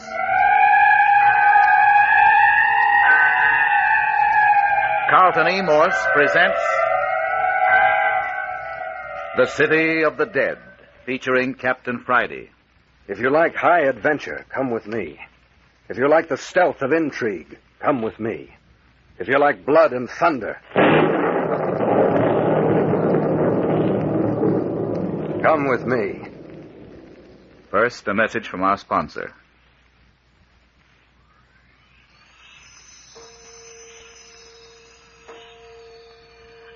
Eight o'clock on Sunday morning, the second day in the City of the Dead. 8 o'clock in the morning after a night of unearthly events and sudden death. And it all seems to be centered about the caretaker's cottage at the gate of the old abandoned cemetery. Those present include the caretaker himself, better known as Mayor Joshua Friday, Dr. Tooner, retired. All his patients are laid away in the City of the Dead. Captain Friday, son of the mayor, and private investigator from San Francisco, who has come down to the City of the Dead to help his father fight grave robbers. The only persons caught in the net so far are Jimmy Parker, a nice-looking college boy, and his girlfriend, Phyllis Carroll. At 2 o'clock this fog-choked winter morning, Captain Friday was roused from sleep to find a phantom-like white-robed figure, its face covered with long, white flowing hair, patrolling about the caretaker's cottage. Yes, I awakened Jimmy Parker, and the two of us slipped out of the house and around the corner just in time to see the phantom creature leap on the figure of a man. who at the moment was attempting to break into the cottage. The man died instantly under the gleaming knife in the creature's clawed hand. Before Parker or I could stop it, the thing had gone. Yeah, Captain Friday and I rushed to the scene, but the housebreaker was dead. Captain Friday sent me back into the house for Dr. Tuner. I wasn't gone more than a couple of minutes, but when we got back, not only was the murdered man gone, but Captain Friday was lying on the ground, unconscious. And the peculiar thing, all the time this was happening, Mayor Friday's been missing from the cottage. But now it's 8 o'clock the next morning, and Phyllis is telling what she saw. I tell you, I saw it all from my window. You were awake, Miss Carroll? The scream of that man outside my window awakened me. You mean the man that was murdered? Yes. Who was he, Captain Friday? I don't know. He was trying to break into Parker's room when the family ghost jumped him. It sprang on his back like an animal and was gone quicker than a flash. Stabbed him in the back. He was dead when I reached him. That's what I heard. I jumped out of bed and I looked out through the bars of my window. You were just bending over the body, Captain Friday. Well? I didn't know what had happened. It was too dark to tell who you were. Then all at once I saw 2 shadows creeping up on you from behind. 2? Yes, there were 2. Suddenly I heard myself scream. I heard you. That's what brought me to my feet just in time to get that crack on the side of the head. That's funny. Dr. Tuner and I didn't hear a scream, did we, Doctor? Where did Dr. Tuner go? Said he was going to walk around while he smoked his after-breakfast cigar. Well, anyway, we didn't hear Phyllis scream. Well, I did. I must have frightened the men. They didn't wait to examine Captain Friday. They just grabbed the body of the murdered man and ran. Did you see the face of either of my attackers, Miss Carroll? No, I was too frightened to notice. Captain Friday, did you find out where the mayor was all this time last night? What difference does it make, Parker? What? Well, nothing, only... Well, Dr. Tuner thought it rather peculiar. Did, huh? Well, there seem to be a lot of peculiar things going on around here. Do you think that ghoulish killer we saw last night was a man in disguise? At least it was human. You didn't really think anything could actually look like that, do you? Oh, Jimmy, let's not keep still any longer. I'd rather go to jail right now than spend another night here. Phyllis, keep still. If you're part of this gang of cutthroats... Oh, we're not. We're not. Look here, Captain Friday. If we tell you everything, will you let us go? I can't promise that. Well, will you take us away from the city of the dead? You indicated last night that the presence of you and Miss Carroll was aggravating the situation. That it was due to your being in the city of the dead that all these murders are taking place. No. Oh, we're only part of the cause. I see. Well, you see how it is. If I let you 2 slip through my fingers, my only tangible clue to the whole business would be gone.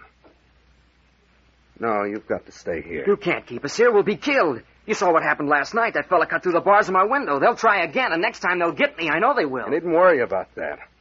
I'll fix the windows so they'll be murder-proof.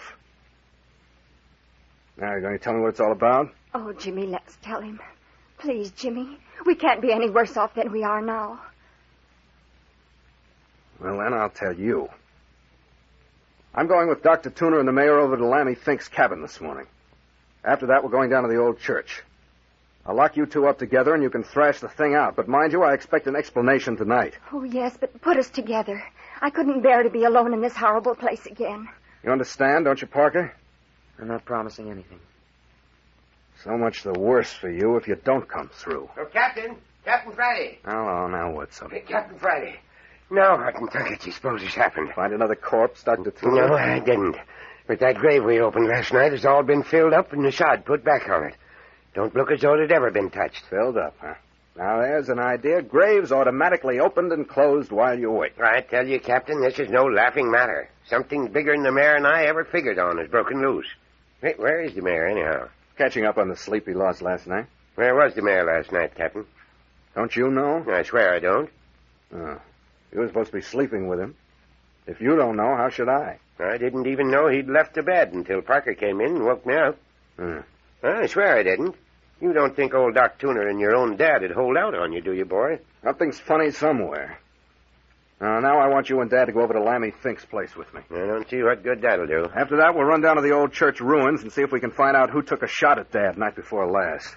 Yeah, I've told you all I know. Maybe. Well, you don't suppose we'd have brought you down here in the first place if we'd had anything to hold back, do you? I'm not supposing anything. I'm putting facts together. Doc, go right out the mayor and we'll be starting. How far is Lammy Fink's house from the city of the dead, Mayor? Just a hop and a jump. But it ain't a house, son. Just a shack. Look here. You can see it yonder among the trees. Built it himself at odd times. Gloomy place for a house. Looks more like a hunted animal's hole. He acts like a hunted animal most of the time, don't he, Mayor? Yeah, he's a little off, all right. I'd rather sleep in the city of the dead than down in this hovel. Not Lammy. He's graveyard shy after dark. Oh, this is it. Lammy Fink's residence. One room, one door, and no windows. And a cellar. Cellar? I didn't know about that. Never even thought of a cellar when I was over the other day. Well, then that's the first place we'll look. Go ahead, Dad. You know the way. Lean on. Well, there's no need to lead. This here path leads around the house to cellar steps. All right, keep going. Uh-huh. Here's the steps. Seem to get down under the house. I'll lead off with my flashlight. When I get to the bottom of the cellar steps, one of you follow, then the other. And take it easy. Those steps don't look any too solid. They ain't. It's dark and murky down there. There I go. Watch out you don't break your neck. Well, these steps won't hold much weight. Hey, Captain! Captain! What a rat trap this turned out to be. Son, are you hurt? Hello. Hello down there. Captain, are you still alive? Yes, of course I am. I've lost my flashlight, and it's blacker than an old maid's future down here. Light a match. I'll give a man a chance to pull himself together, Doc. Still got 2 or 3 steps around my neck. Can we help? As soon as I unscramble myself. Hey, what's that? Hey, Doc Tuner, Mayor. I'm holed up down here with a body. Who is it, Captain? How do I know? We just met here in the dark. Well, why don't you light a match and find out? We can't get down to the cellar without a rope now that the stairs are busted. How'd you happen to find it? It just reached out and laid hold of me. Jiminy Cricket. There. I'm on my feet again. Now for a light. Well, Hey, there are 3. Doc, Mayor. There are 3 bodies down here in this cellar. Watch it. What did he say? Did you hear me? There are 3 bodies down here.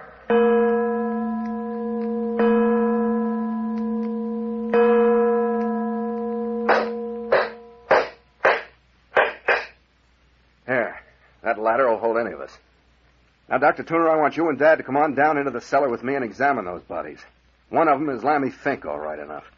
One of them is the strangled fellow we dug up, and the other is the man who was stabbed to death last night. Yeah, if you know so much about him, why should we get down and look at him? I want to see if you know either of the unidentified bodies. I'd bet money I don't, but come along, son. What makes you think you don't, Mayor? Trying to get something on your father, boy?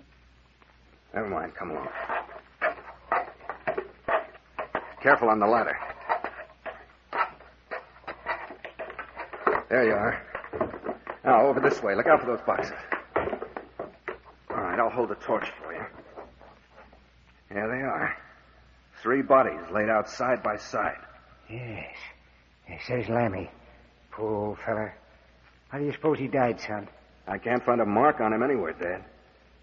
But get that look of terror on his face. You mean he was scared to death? Take a look for yourself. How long's Lammy been dead, Doctor? Well, at least 36 hours. You certain of that? Well, that's fairly accurate. Then Lammy Fink couldn't possibly have filled up the grave we opened last night. He could not. And who did do it? Dad, you said that you and Lammy were the only ones capable of doing an expert job of replacing turf on a grave. Yeah, I said it all right. Well, Dad? Must have been wrong. You mean there's someone else around the city of the dead who's capable of such work? Looks like it, don't it? Well, never mind. Mayor, did you or Dr. Tuner ever see either of these other 2 bodies before? I mean, while they were alive? Not me, Captain. I don't know nothing about him, boy. That's darn funny. I've been through their clothes. Not a thing to identify them. No... Listen. Footsteps. There's someone in the shack overhead. Shh, just a moment. Who's that, you suppose? There's somebody up there, all right. Come on. We'll go up after him. Take it easy. We don't want to frighten him off. Up you go, Doc. You next, Dad. Yeah.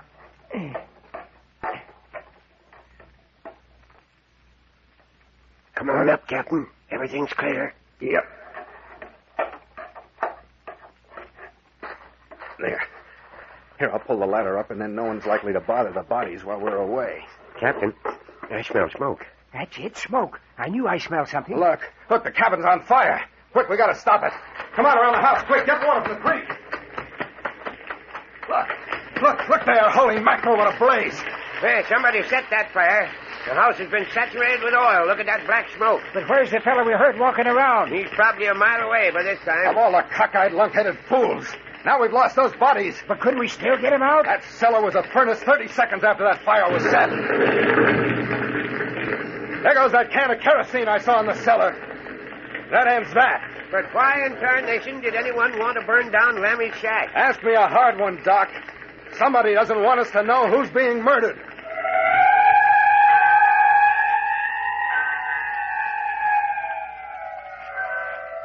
Dead men can't talk, especially after they've been cremated. But there is still the contents of Ernie Morton's grave and old Clawfoot down in the abandoned church. But more of that in a moment.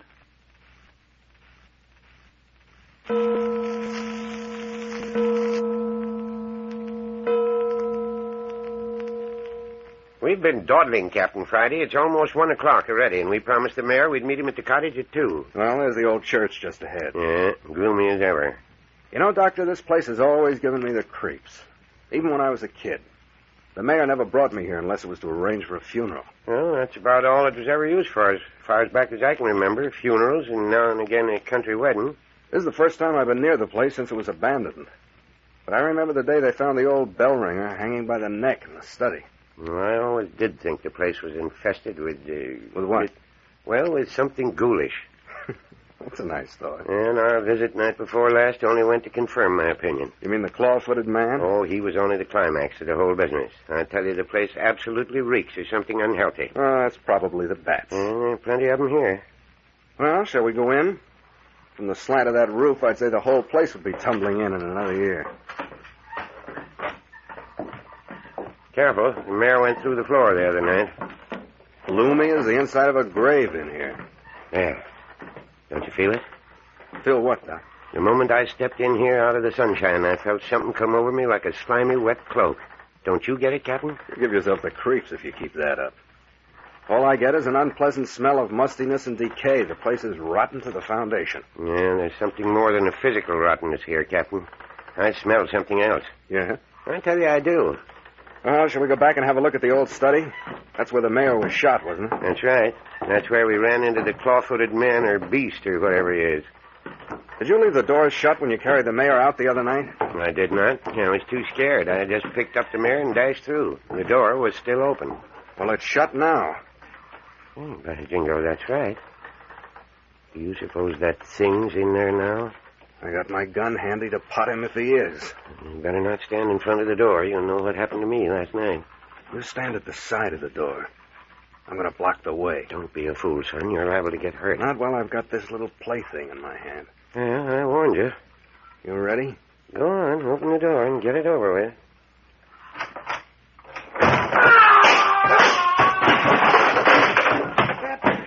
Captain, are you hurt?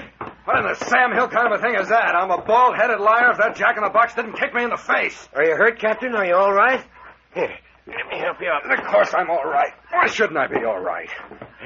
That was a nasty fall. Fall? That claw-footed old boy with his white beard knocked me down and walked the full length of me. Look at me. It's dusty footprints all over my front. Oh. Did I say I was going to block his path? I got one good look at him, an ugly critter. Flowing white hair, a face that looked like a death mask. I've seen him before. He's the chap that murdered the housebreaker last night. I wonder who he thinks he is in those long white robes. He's crazy as a gooey duck. Hey, we'll need some kind of a light in this study. Oh, I still got my flashlight. Yeah, turn her on. Yeah. How's that? Good. Yep.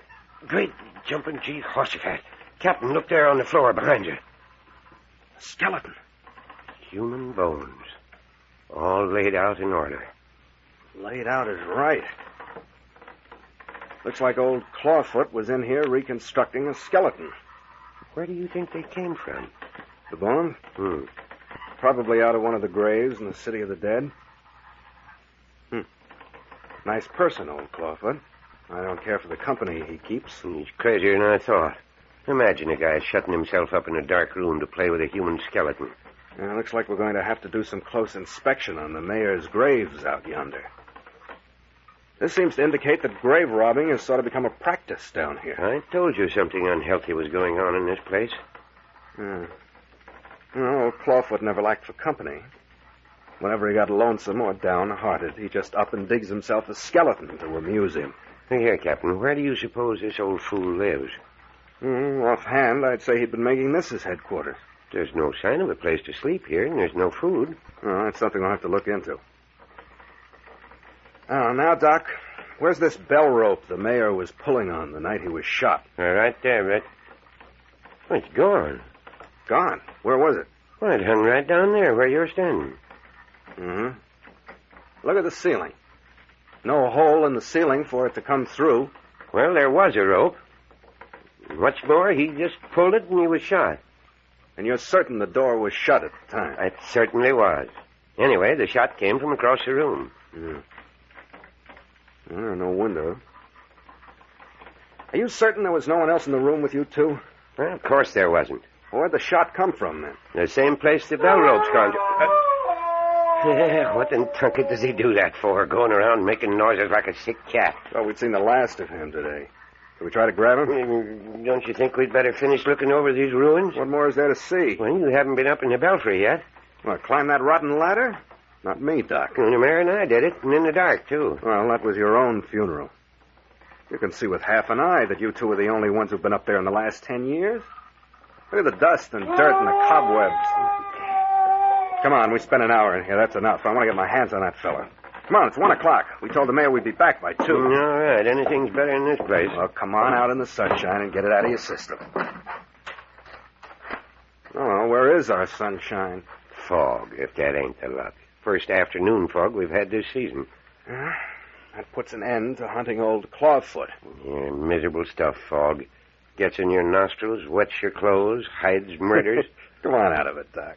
You'll feel better when you had your lunch. Let's go back to the cottage. You gonna leave that skeleton in there? Why, yes. You don't want to pack it around with us, do you? Yeah, you jackass. As well off there as anywhere until we can find the grave it was taken from. Perhaps that's old Ernie Morton's skeleton. We'll dig in his grave this afternoon.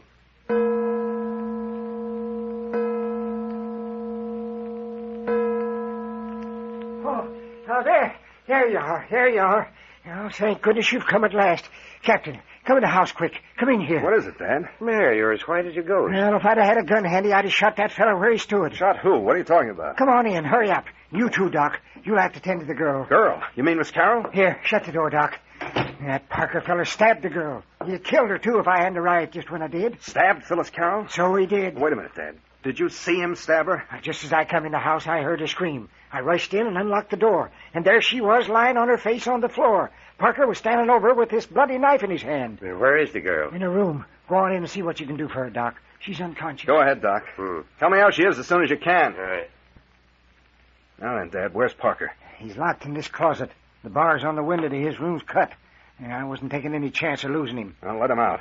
Let's see what he has to say. Parker said he didn't do it. Catch him! What in blazes? Is he dead? Dad, you've smothered him in that closet. Get me some water. Hi, Doc, come here. What's the matter? Get a move on. Now, what's the matter? Hello. What's happened to Parker? Smothered in that little closet. Well, his heart's still going. Yeah, he's going to be all right. Just a faint. Mayor, throw a little water in his face. There he comes. Here you are, boy. Drink a little of this water. He's going to be fit in a jiffy. Girl's not in any danger either. Flesh wound and a little blood, that's all. Air. Let me out of here. Give me air. He's all right now. I'll go back to the girl. She'll be around in a few minutes, too. Air. Where am I? You're all right now, Parker. Here, can you sit up? Give me a hand, Mayor. We'll get him in the chair. All right. Yeah, how's that? Oh, rotten. What'd you want to do, smother me? Yeah, you had it coming. What'd you mean, stabbing a girl? I didn't. I told you that before. I saw you. You saw me stab Phyllis? I saw you with the bloody knife in your hands, bending over her. You'd have finished her off if I hadn't rushed into the room. You old fool. That talk won't do you any good, Parker.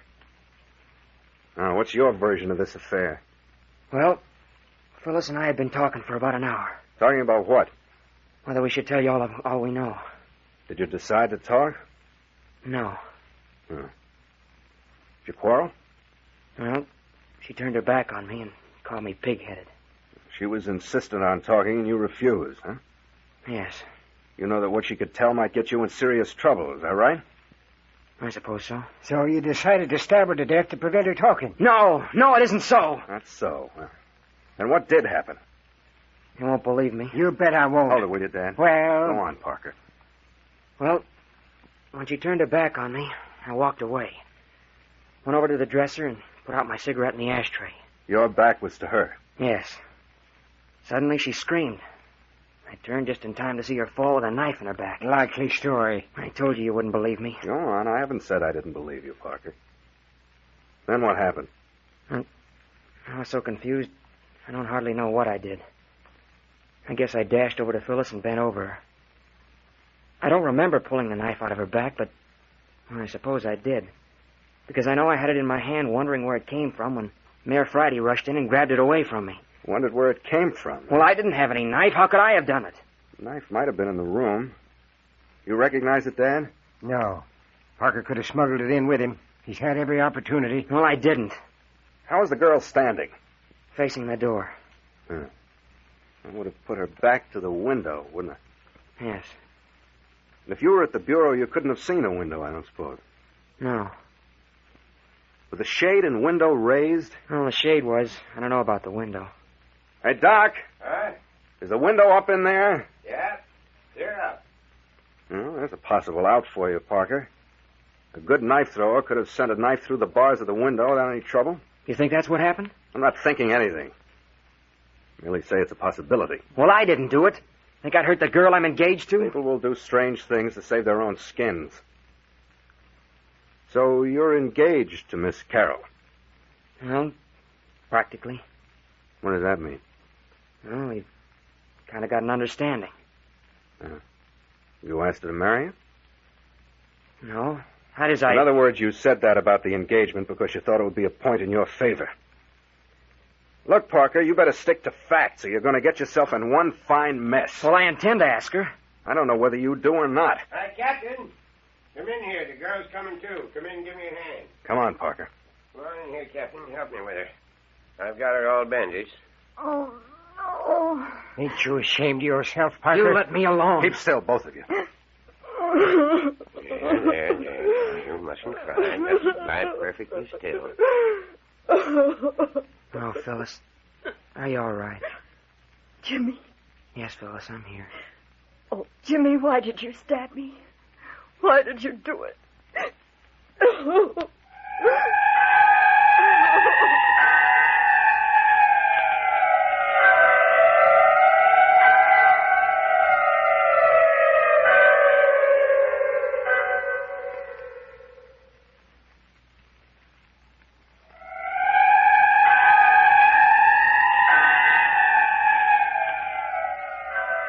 In the midst of the desperate happenings in the city of the dead, has Jimmy Parker turned on his own companion, Phyllis Carroll?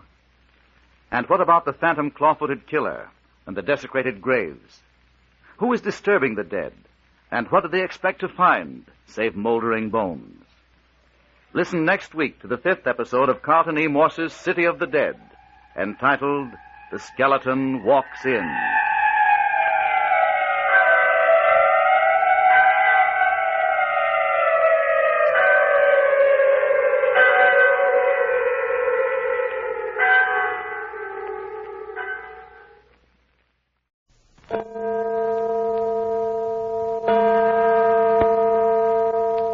Adventures by Morse.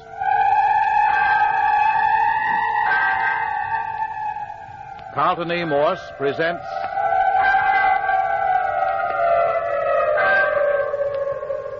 The City of the Dead, featuring Captain Friday. If you like high adventure, come with me. If you like the stealth of intrigue, come with me. If you like blood and thunder...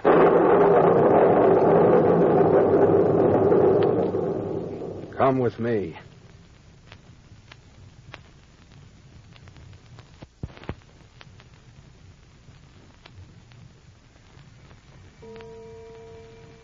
"8 o'clock on the third night in the City of the Dead. In the afternoon of the second day in the old abandoned cemetery, Captain Friday had locked Jimmy Parker and Phyllis Carroll together and had taken his father, the mayor, and old Dr. Tuner to Lammy Fink's cabin on the edge of the cemetery. They had found 3 bodies in the cellar. One was the strangled body found in old Ernie Morton's grave. The second was the body of the man whom the claw-footed phantom had killed at the back of the mayor's cottage. The third was Lammy Fink. According to Captain Friday, he'd been scared to death. That's right. And while we were in the cellar examining the bodies, the cabin mysteriously burst into flames and we barely escaped with our lives. The bodies were completely consumed. After this experience, the old mayor, my father, complained of being tired and returned to his cottage inside the gates of the city of the dead. Dr. Tuner and I went down to the deserted ruins of a church to look for the phantom church bell. In the musty rectory where the bell ringer had hanged himself 10 years before, we found old Clawfoot amusing himself with a human skeleton. But the queer creature with flowing beard and flowing robes got away from us. Returning to the caretaker's cottage, we found my dad upset and Phyllis Carroll with a stab wound in her back just under the shoulder blade. Jimmy Parker had been locked in the room with the girl at the time, but he denied the deed. Then Phyllis regained consciousness and sobbed out, "Oh, Jimmy, why did you stab me?" That was at 2 in the afternoon. Now, at 8 in the evening, Dr. Tuner is with his patient. Dr. Tuner, am I going to die? I reckon you aren't even going to be very sick, Miss Carroll. Just lost a mite of blood, and the wound won't even leave a scar. Feel much better after a little sleep, don't you? Oh, I've been asleep? Well, sure you have. Here, let me fix that pillow. Lie on your left side just a little. That'll ease that sick shoulder of yours. Look mighty pretty in that outfit, Miss Carroll, with firelight playing on you. Oh, I must look terrible. I've been crying so much, but... Not a bit of it. You look like a young girl should look. Oh, Dr. Tuner, what would make Jimmy do a thing like that? No, you'd better let Captain Friday figure that out. That's his business. By the way, he wants to bring Parker in here as soon as you feel like it. Oh, no, please. I can't face Jimmy after he... I reckon that'll be necessary, Miss Carroll. Do I have to see him? Can't be helped, I'm afraid. Well, all right then. Good. We'll have him in now and get it over with. Captain Friday and his father have Parker in his room giving him a going over. I'll just call him.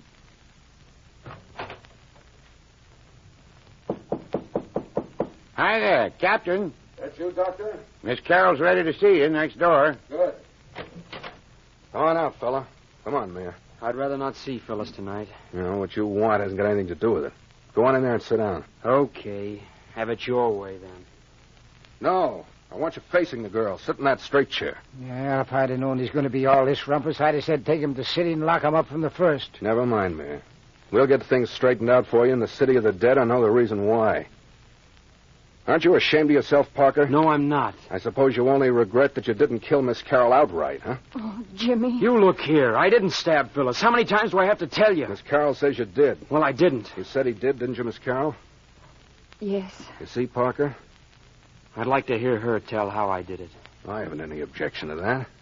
Miss Carroll, do you mind? Oh, how could you, Jimmy? And all the time I thought it was you and me against everyone. Phyllis, how can you even think? Never mind, Parker. Tell your story, Miss Carroll. Well, we were talking... Tell us what you were talking about.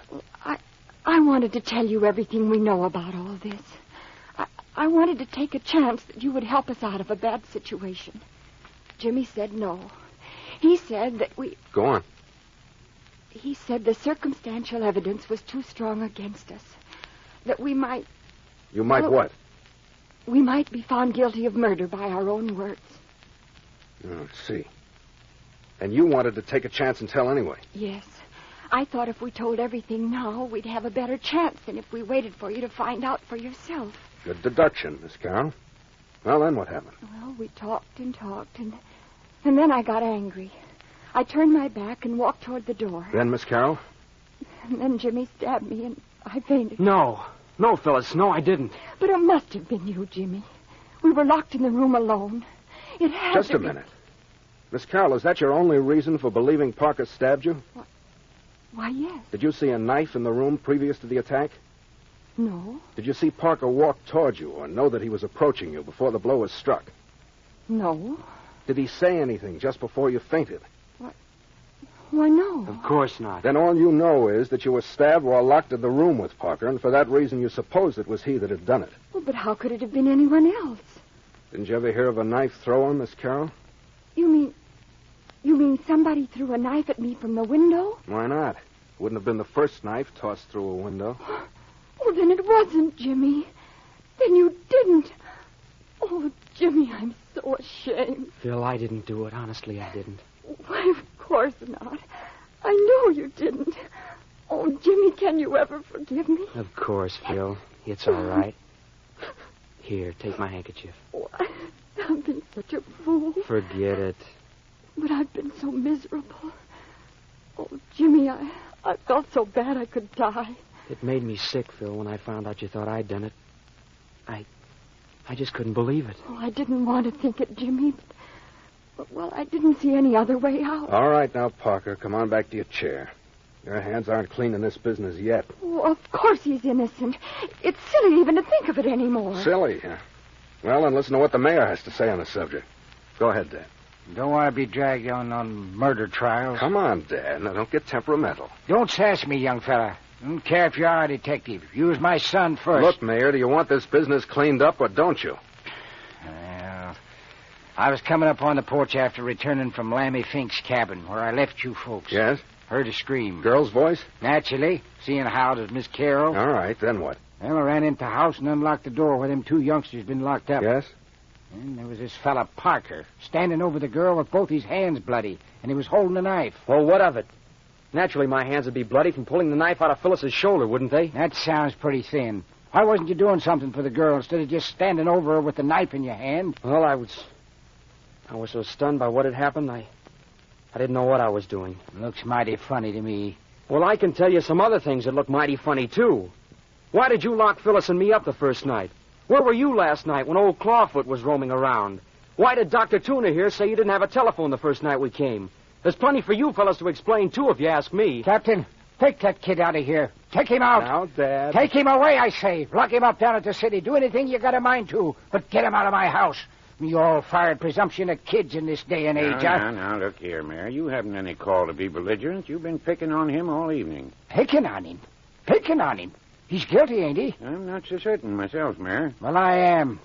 And after all, Mayor, you haven't explained to us where you were while the Phantom was murdering that fellow at the back of the house last night. I don't reckon I'm beholden to any of you.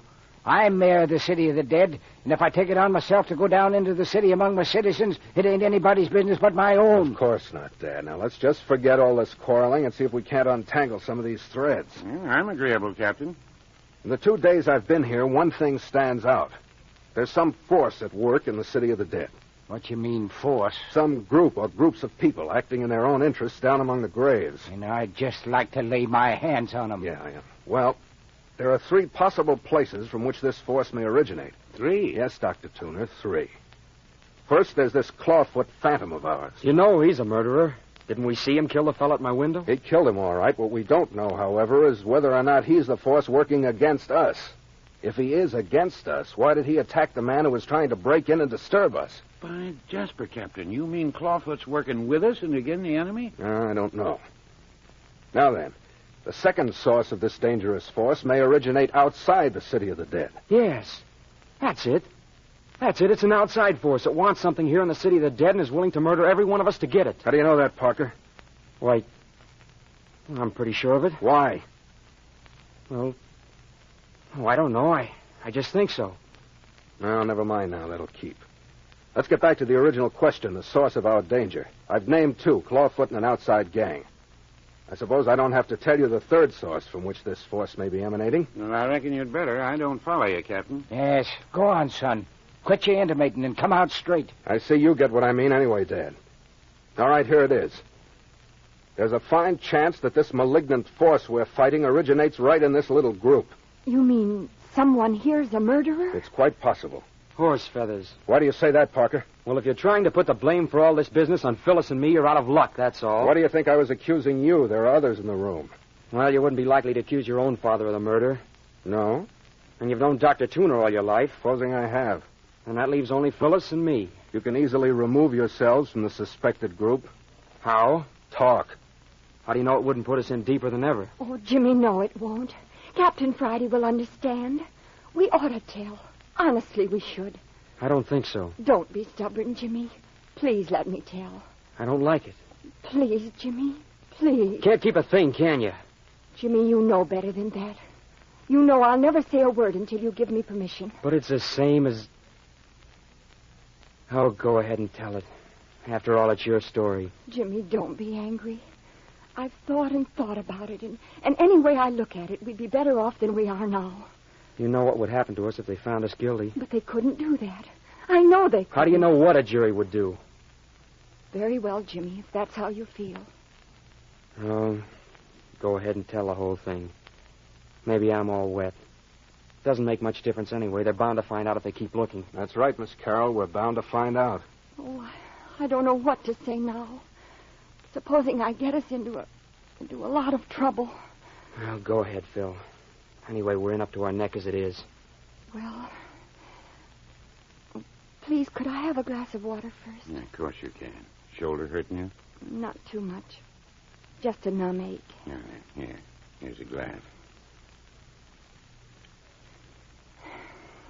Thank you. Now, we're ready when you are, Miss Carroll. Well, I guess I should tell you first that I've known Jimmy Parker since I was 6 years old. He lived right across the street from me for 10 years. Should know each other pretty well. Oh, yes. We went to grammar school together and then to high school.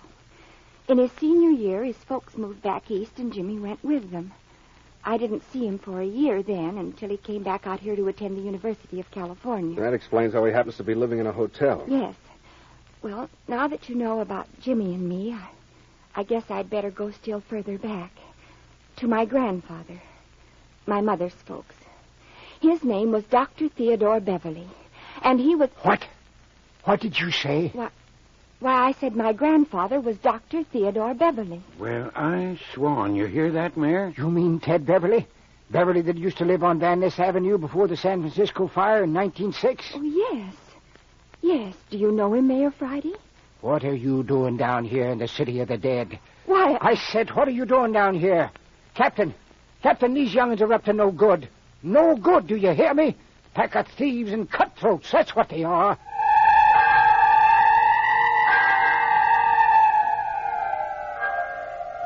If you just hold your horses, Mayor, you'd hear the reason why Phyllis and Jimmy are down here. Or would you? Are they, after all, the thieves and cutthroats the old caretaker wants us to believe? Personally, I have my doubts, but we'll know better in just a minute.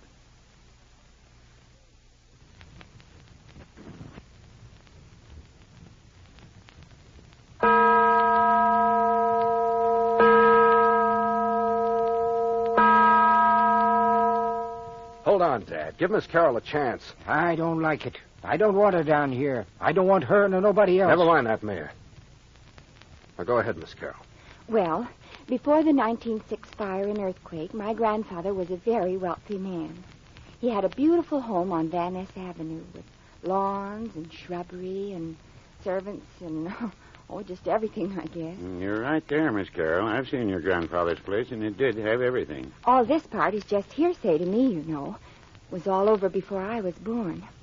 Well, anyway, I learned just lately that Grandfather Beverly had a yen for collecting black pearls. Yeah, listen to that, Doc. You hear what she says? Black pearls. Yeah, I reckon I heard all right, Mayor. Yes, black pearls. Before the fire, he had one of the finest collections in the world. It was worth about $500,000. That's a lot of money, Miss Carroll. It wasn't for my grandfather, Captain Friday. He was very wealthy. Anyway, the fire came and destroyed his business and wiped out his home and left him just a little bit out of his mind. He never quite recovered from the shock. What happened to him? Oh, he lived for a long time after that. I remember him when I was a very small child. He was austere and gruff, and he walked with a kind of stoop. He always acted as though he had something awfully important on his mind. Yep, I remember that characteristic. Used to have the habit of staring right through folks. Give a person the creep. Yes, well, what finally became of him? He was drowned. At least he disappeared, and about a week later a body was taken from the waterfront. and the police identified it as my grandfather. But Mother was never sure. Wasn't sure, huh? No. She kept looking for him for 2 years, but it was no use. The body was finally buried out here in the city of the dead, and things settled down to normal again. Your grandfather left you and your mother quite wealthy, I take it. Oh, no. Hardly anything. Only a little insurance. Well, what became of his business, all his money? I don't know very much about it. I was too little to understand while he was alive, and everyone's awfully vague about it now, but everything seemed to melt away without him to handle it. Well, that might easily happen to a man's business, Miss Carroll, but it couldn't happen to anything as substantial as $500,000 worth of pearls. What became of them? We never knew. Until quite recently. Then you know now? Well, Well, answer. What's the matter with your tongue, young woman? Look here, you don't have to talk to her like that. Mind your own business, Parker. Say, what's the matter with you anyway, Mayor? You act like you were sitting on a keg of dynamite. I reckon the mayor's just a mite interested in Miss Carroll's story, that's all. Got a mighty funny way of showing it. Now then, if everyone has had his say, we'll go on. Miss Carroll, you do know where the black pearls are now. Well, I know what became of them. Who told you? Why, no one told me. Then how did you find out? Is that the reason you're down here in the city of the dead? Yes, Miss Carroll. How did you find out about the black pearls at this late date? I had a birthday the 6th of last month. It was my 20th. Yes? On my birthday, I received a little package from Cartwright, Hobson, and Cartwright, the lawyers in the city, you know. And in the package was a letter from the firm saying that they were delivering a sealed package given them on the date of my birth by my grandfather. Yes? Were the pearls in the package, Miss Carroll? Why, no, Mayor Friday. It was much too small for that. It was just a big letter of instructions. Instructions for what? Telling where the black pearls actually were. Oh, I see.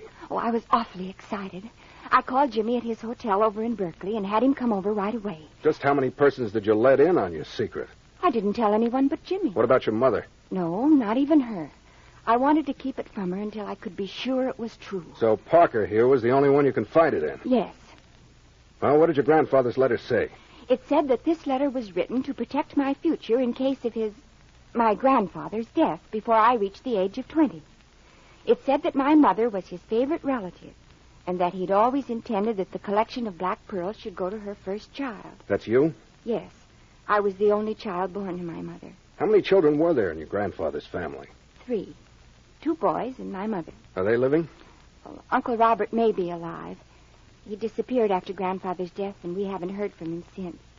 Uncle Franklin and his wife are both dead. Did they leave any children? Yes. 1 son. What's his name? Bert Arnold. Where is he now? Dead. What's that? I said he was dead. Murdered.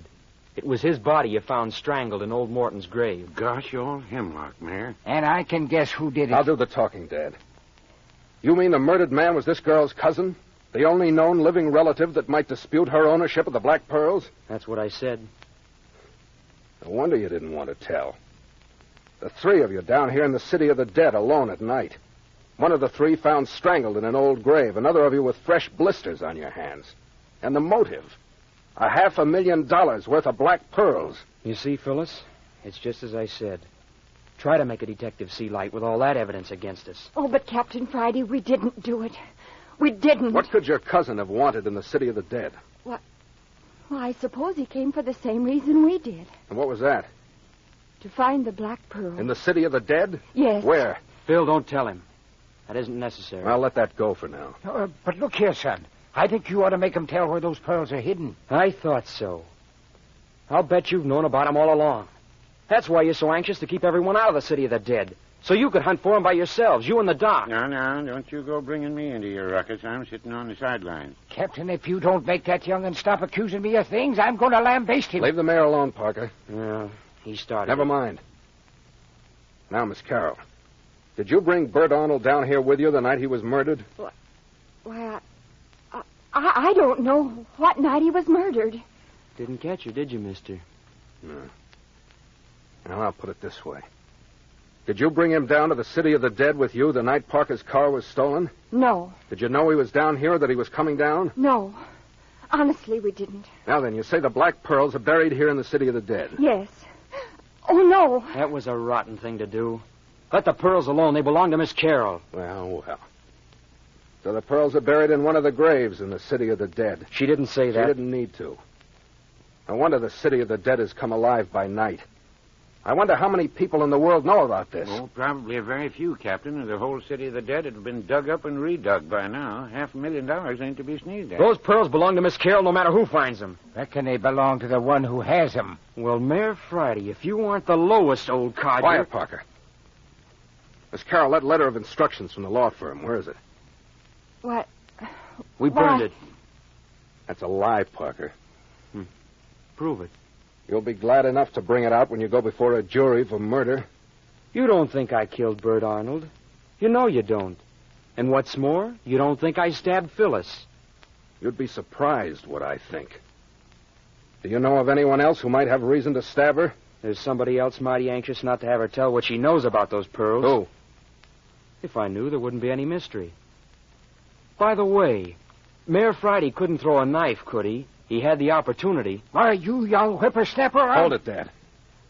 That's enough out of you, Parker. Go on into your room. But what about Phyllis? Never mind about her. You get into your room before you get yourself in more trouble. Afraid to look into your own father's actions too closely? Is that it, Captain? Get into your room, Parker, now. Okay. Never mind the strong-arm stuff. Dad, I want to talk to you and Doc Tooner out in the kitchen. Miss Carroll, you'll be all right here for a few minutes. Oh, yes, I'll be all right, I guess. Well, if you feel uneasy or need anything, you just sing out. Come on, Dad, in the kitchen. Yeah? What for? What's this all about? I think you know. Close the door, Doc. You and Doc Tooner have got to face it. Let's get it over with. You'd think I was your prisoner instead of your father. Now then, Dad, what's it all about? Huh? What's what all about? Come on. Why all this mystery with me? Don't know what you're talking about. Oh, yes, you do. You know plenty. And if it's on the level, why can't you trust me? Ain't nothing to trust you with. You and Dr. Tooner here have known about those black pearls all along. I knew Doc was making a mistake when he confided in you. Oh, you did you? Don't you suppose I know why you haven't been down in the city of the dead to look for graves that might have been tampered with? I wouldn't stick my nose in where it ain't wanted if I was you, son. You've been opening the graves yourself, you and Doc. Fine pair you are. You with your talk about being mayor of the city of the dead and aiming to see that none of your sleeping citizens shall be disturbed. No, Captain. And you, Doc, with your pretty talk about coming down here to visit your old friends and patients. Yeah. And all the time you've been digging into grave after grave for those black pearls. Aren't you ashamed of yourselves? You ain't got no right to talk to your father like this, Captain. I suppose you both know you could be sent up for the rest of your natural lives for this. I don't reckon you'd do a thing like that, Captain Friday. I ought to. Captain, you're hurting your father mighty deep talking that way. Well, what's he doing it for? Good heavens, man. He's got a trust here. He was put here to see that these sacred mounds of earth were not violated. And what has he done? Broken faith. Opened the graves himself. I reckon you see now, Doc Tooner, why I didn't want to bring nobody else into the city of the dead. Captain, don't you reckon you better go a little easier on the mayor? Why should I? Well, after all, he's your father. Of course, I know you didn't have any part in the things young Parker keeps hinting at. Thanks. Grave robbing's bad enough in itself without adding murder to it. I reckon, son, if that's all you got to say, I'll be turning in. Now, listen here, Dad. There's something more behind all this. You aren't disturbing the dead just for those pearls. There is something else, isn't there? Reckon you had us lined up about right at the beginning, son. Doc and me are just a pair of skunks. Look here, Doc. I reckon your dad is right, Captain. Ain't no more use to discuss those things. That's Miss Carroll. Something's happened. Come on, you two. Miss Carroll, what is it? What's the matter? Oh, look there by the door. Well, I'll be a son of a gun. Look, Doc, a visitor. A skeleton. Captain, what's that thing doing here? Where did it come from, Miss Carroll? Take it away. Take it away. Now, Miss Carroll, I don't reckon a skeleton can hurt you much. Supposing you tell us how it got there so we can do something about it. Well, the door just suddenly opened and the skeleton walked in and collapsed on the floor. And then the door was full closed. Dang glad with a skeleton to do that, if you ask me. Hey, Doc, come here and look at this. Now, what in the name of Sam Hill are you doing to it, Captain? Oh, look. The bones are joined together with pieces of wire. Now, what sort of monkey business is this? Here, look. A message tied about its neck. Message? What does it say? It says, I have come to you out of the grave marked Theodore Beverly, but I do not belong in his grave. I am not his skeleton. Theodore Beverly? Why, that's Miss Carroll's grandfather. My grandfather. Grab her, Doc. She's fainted.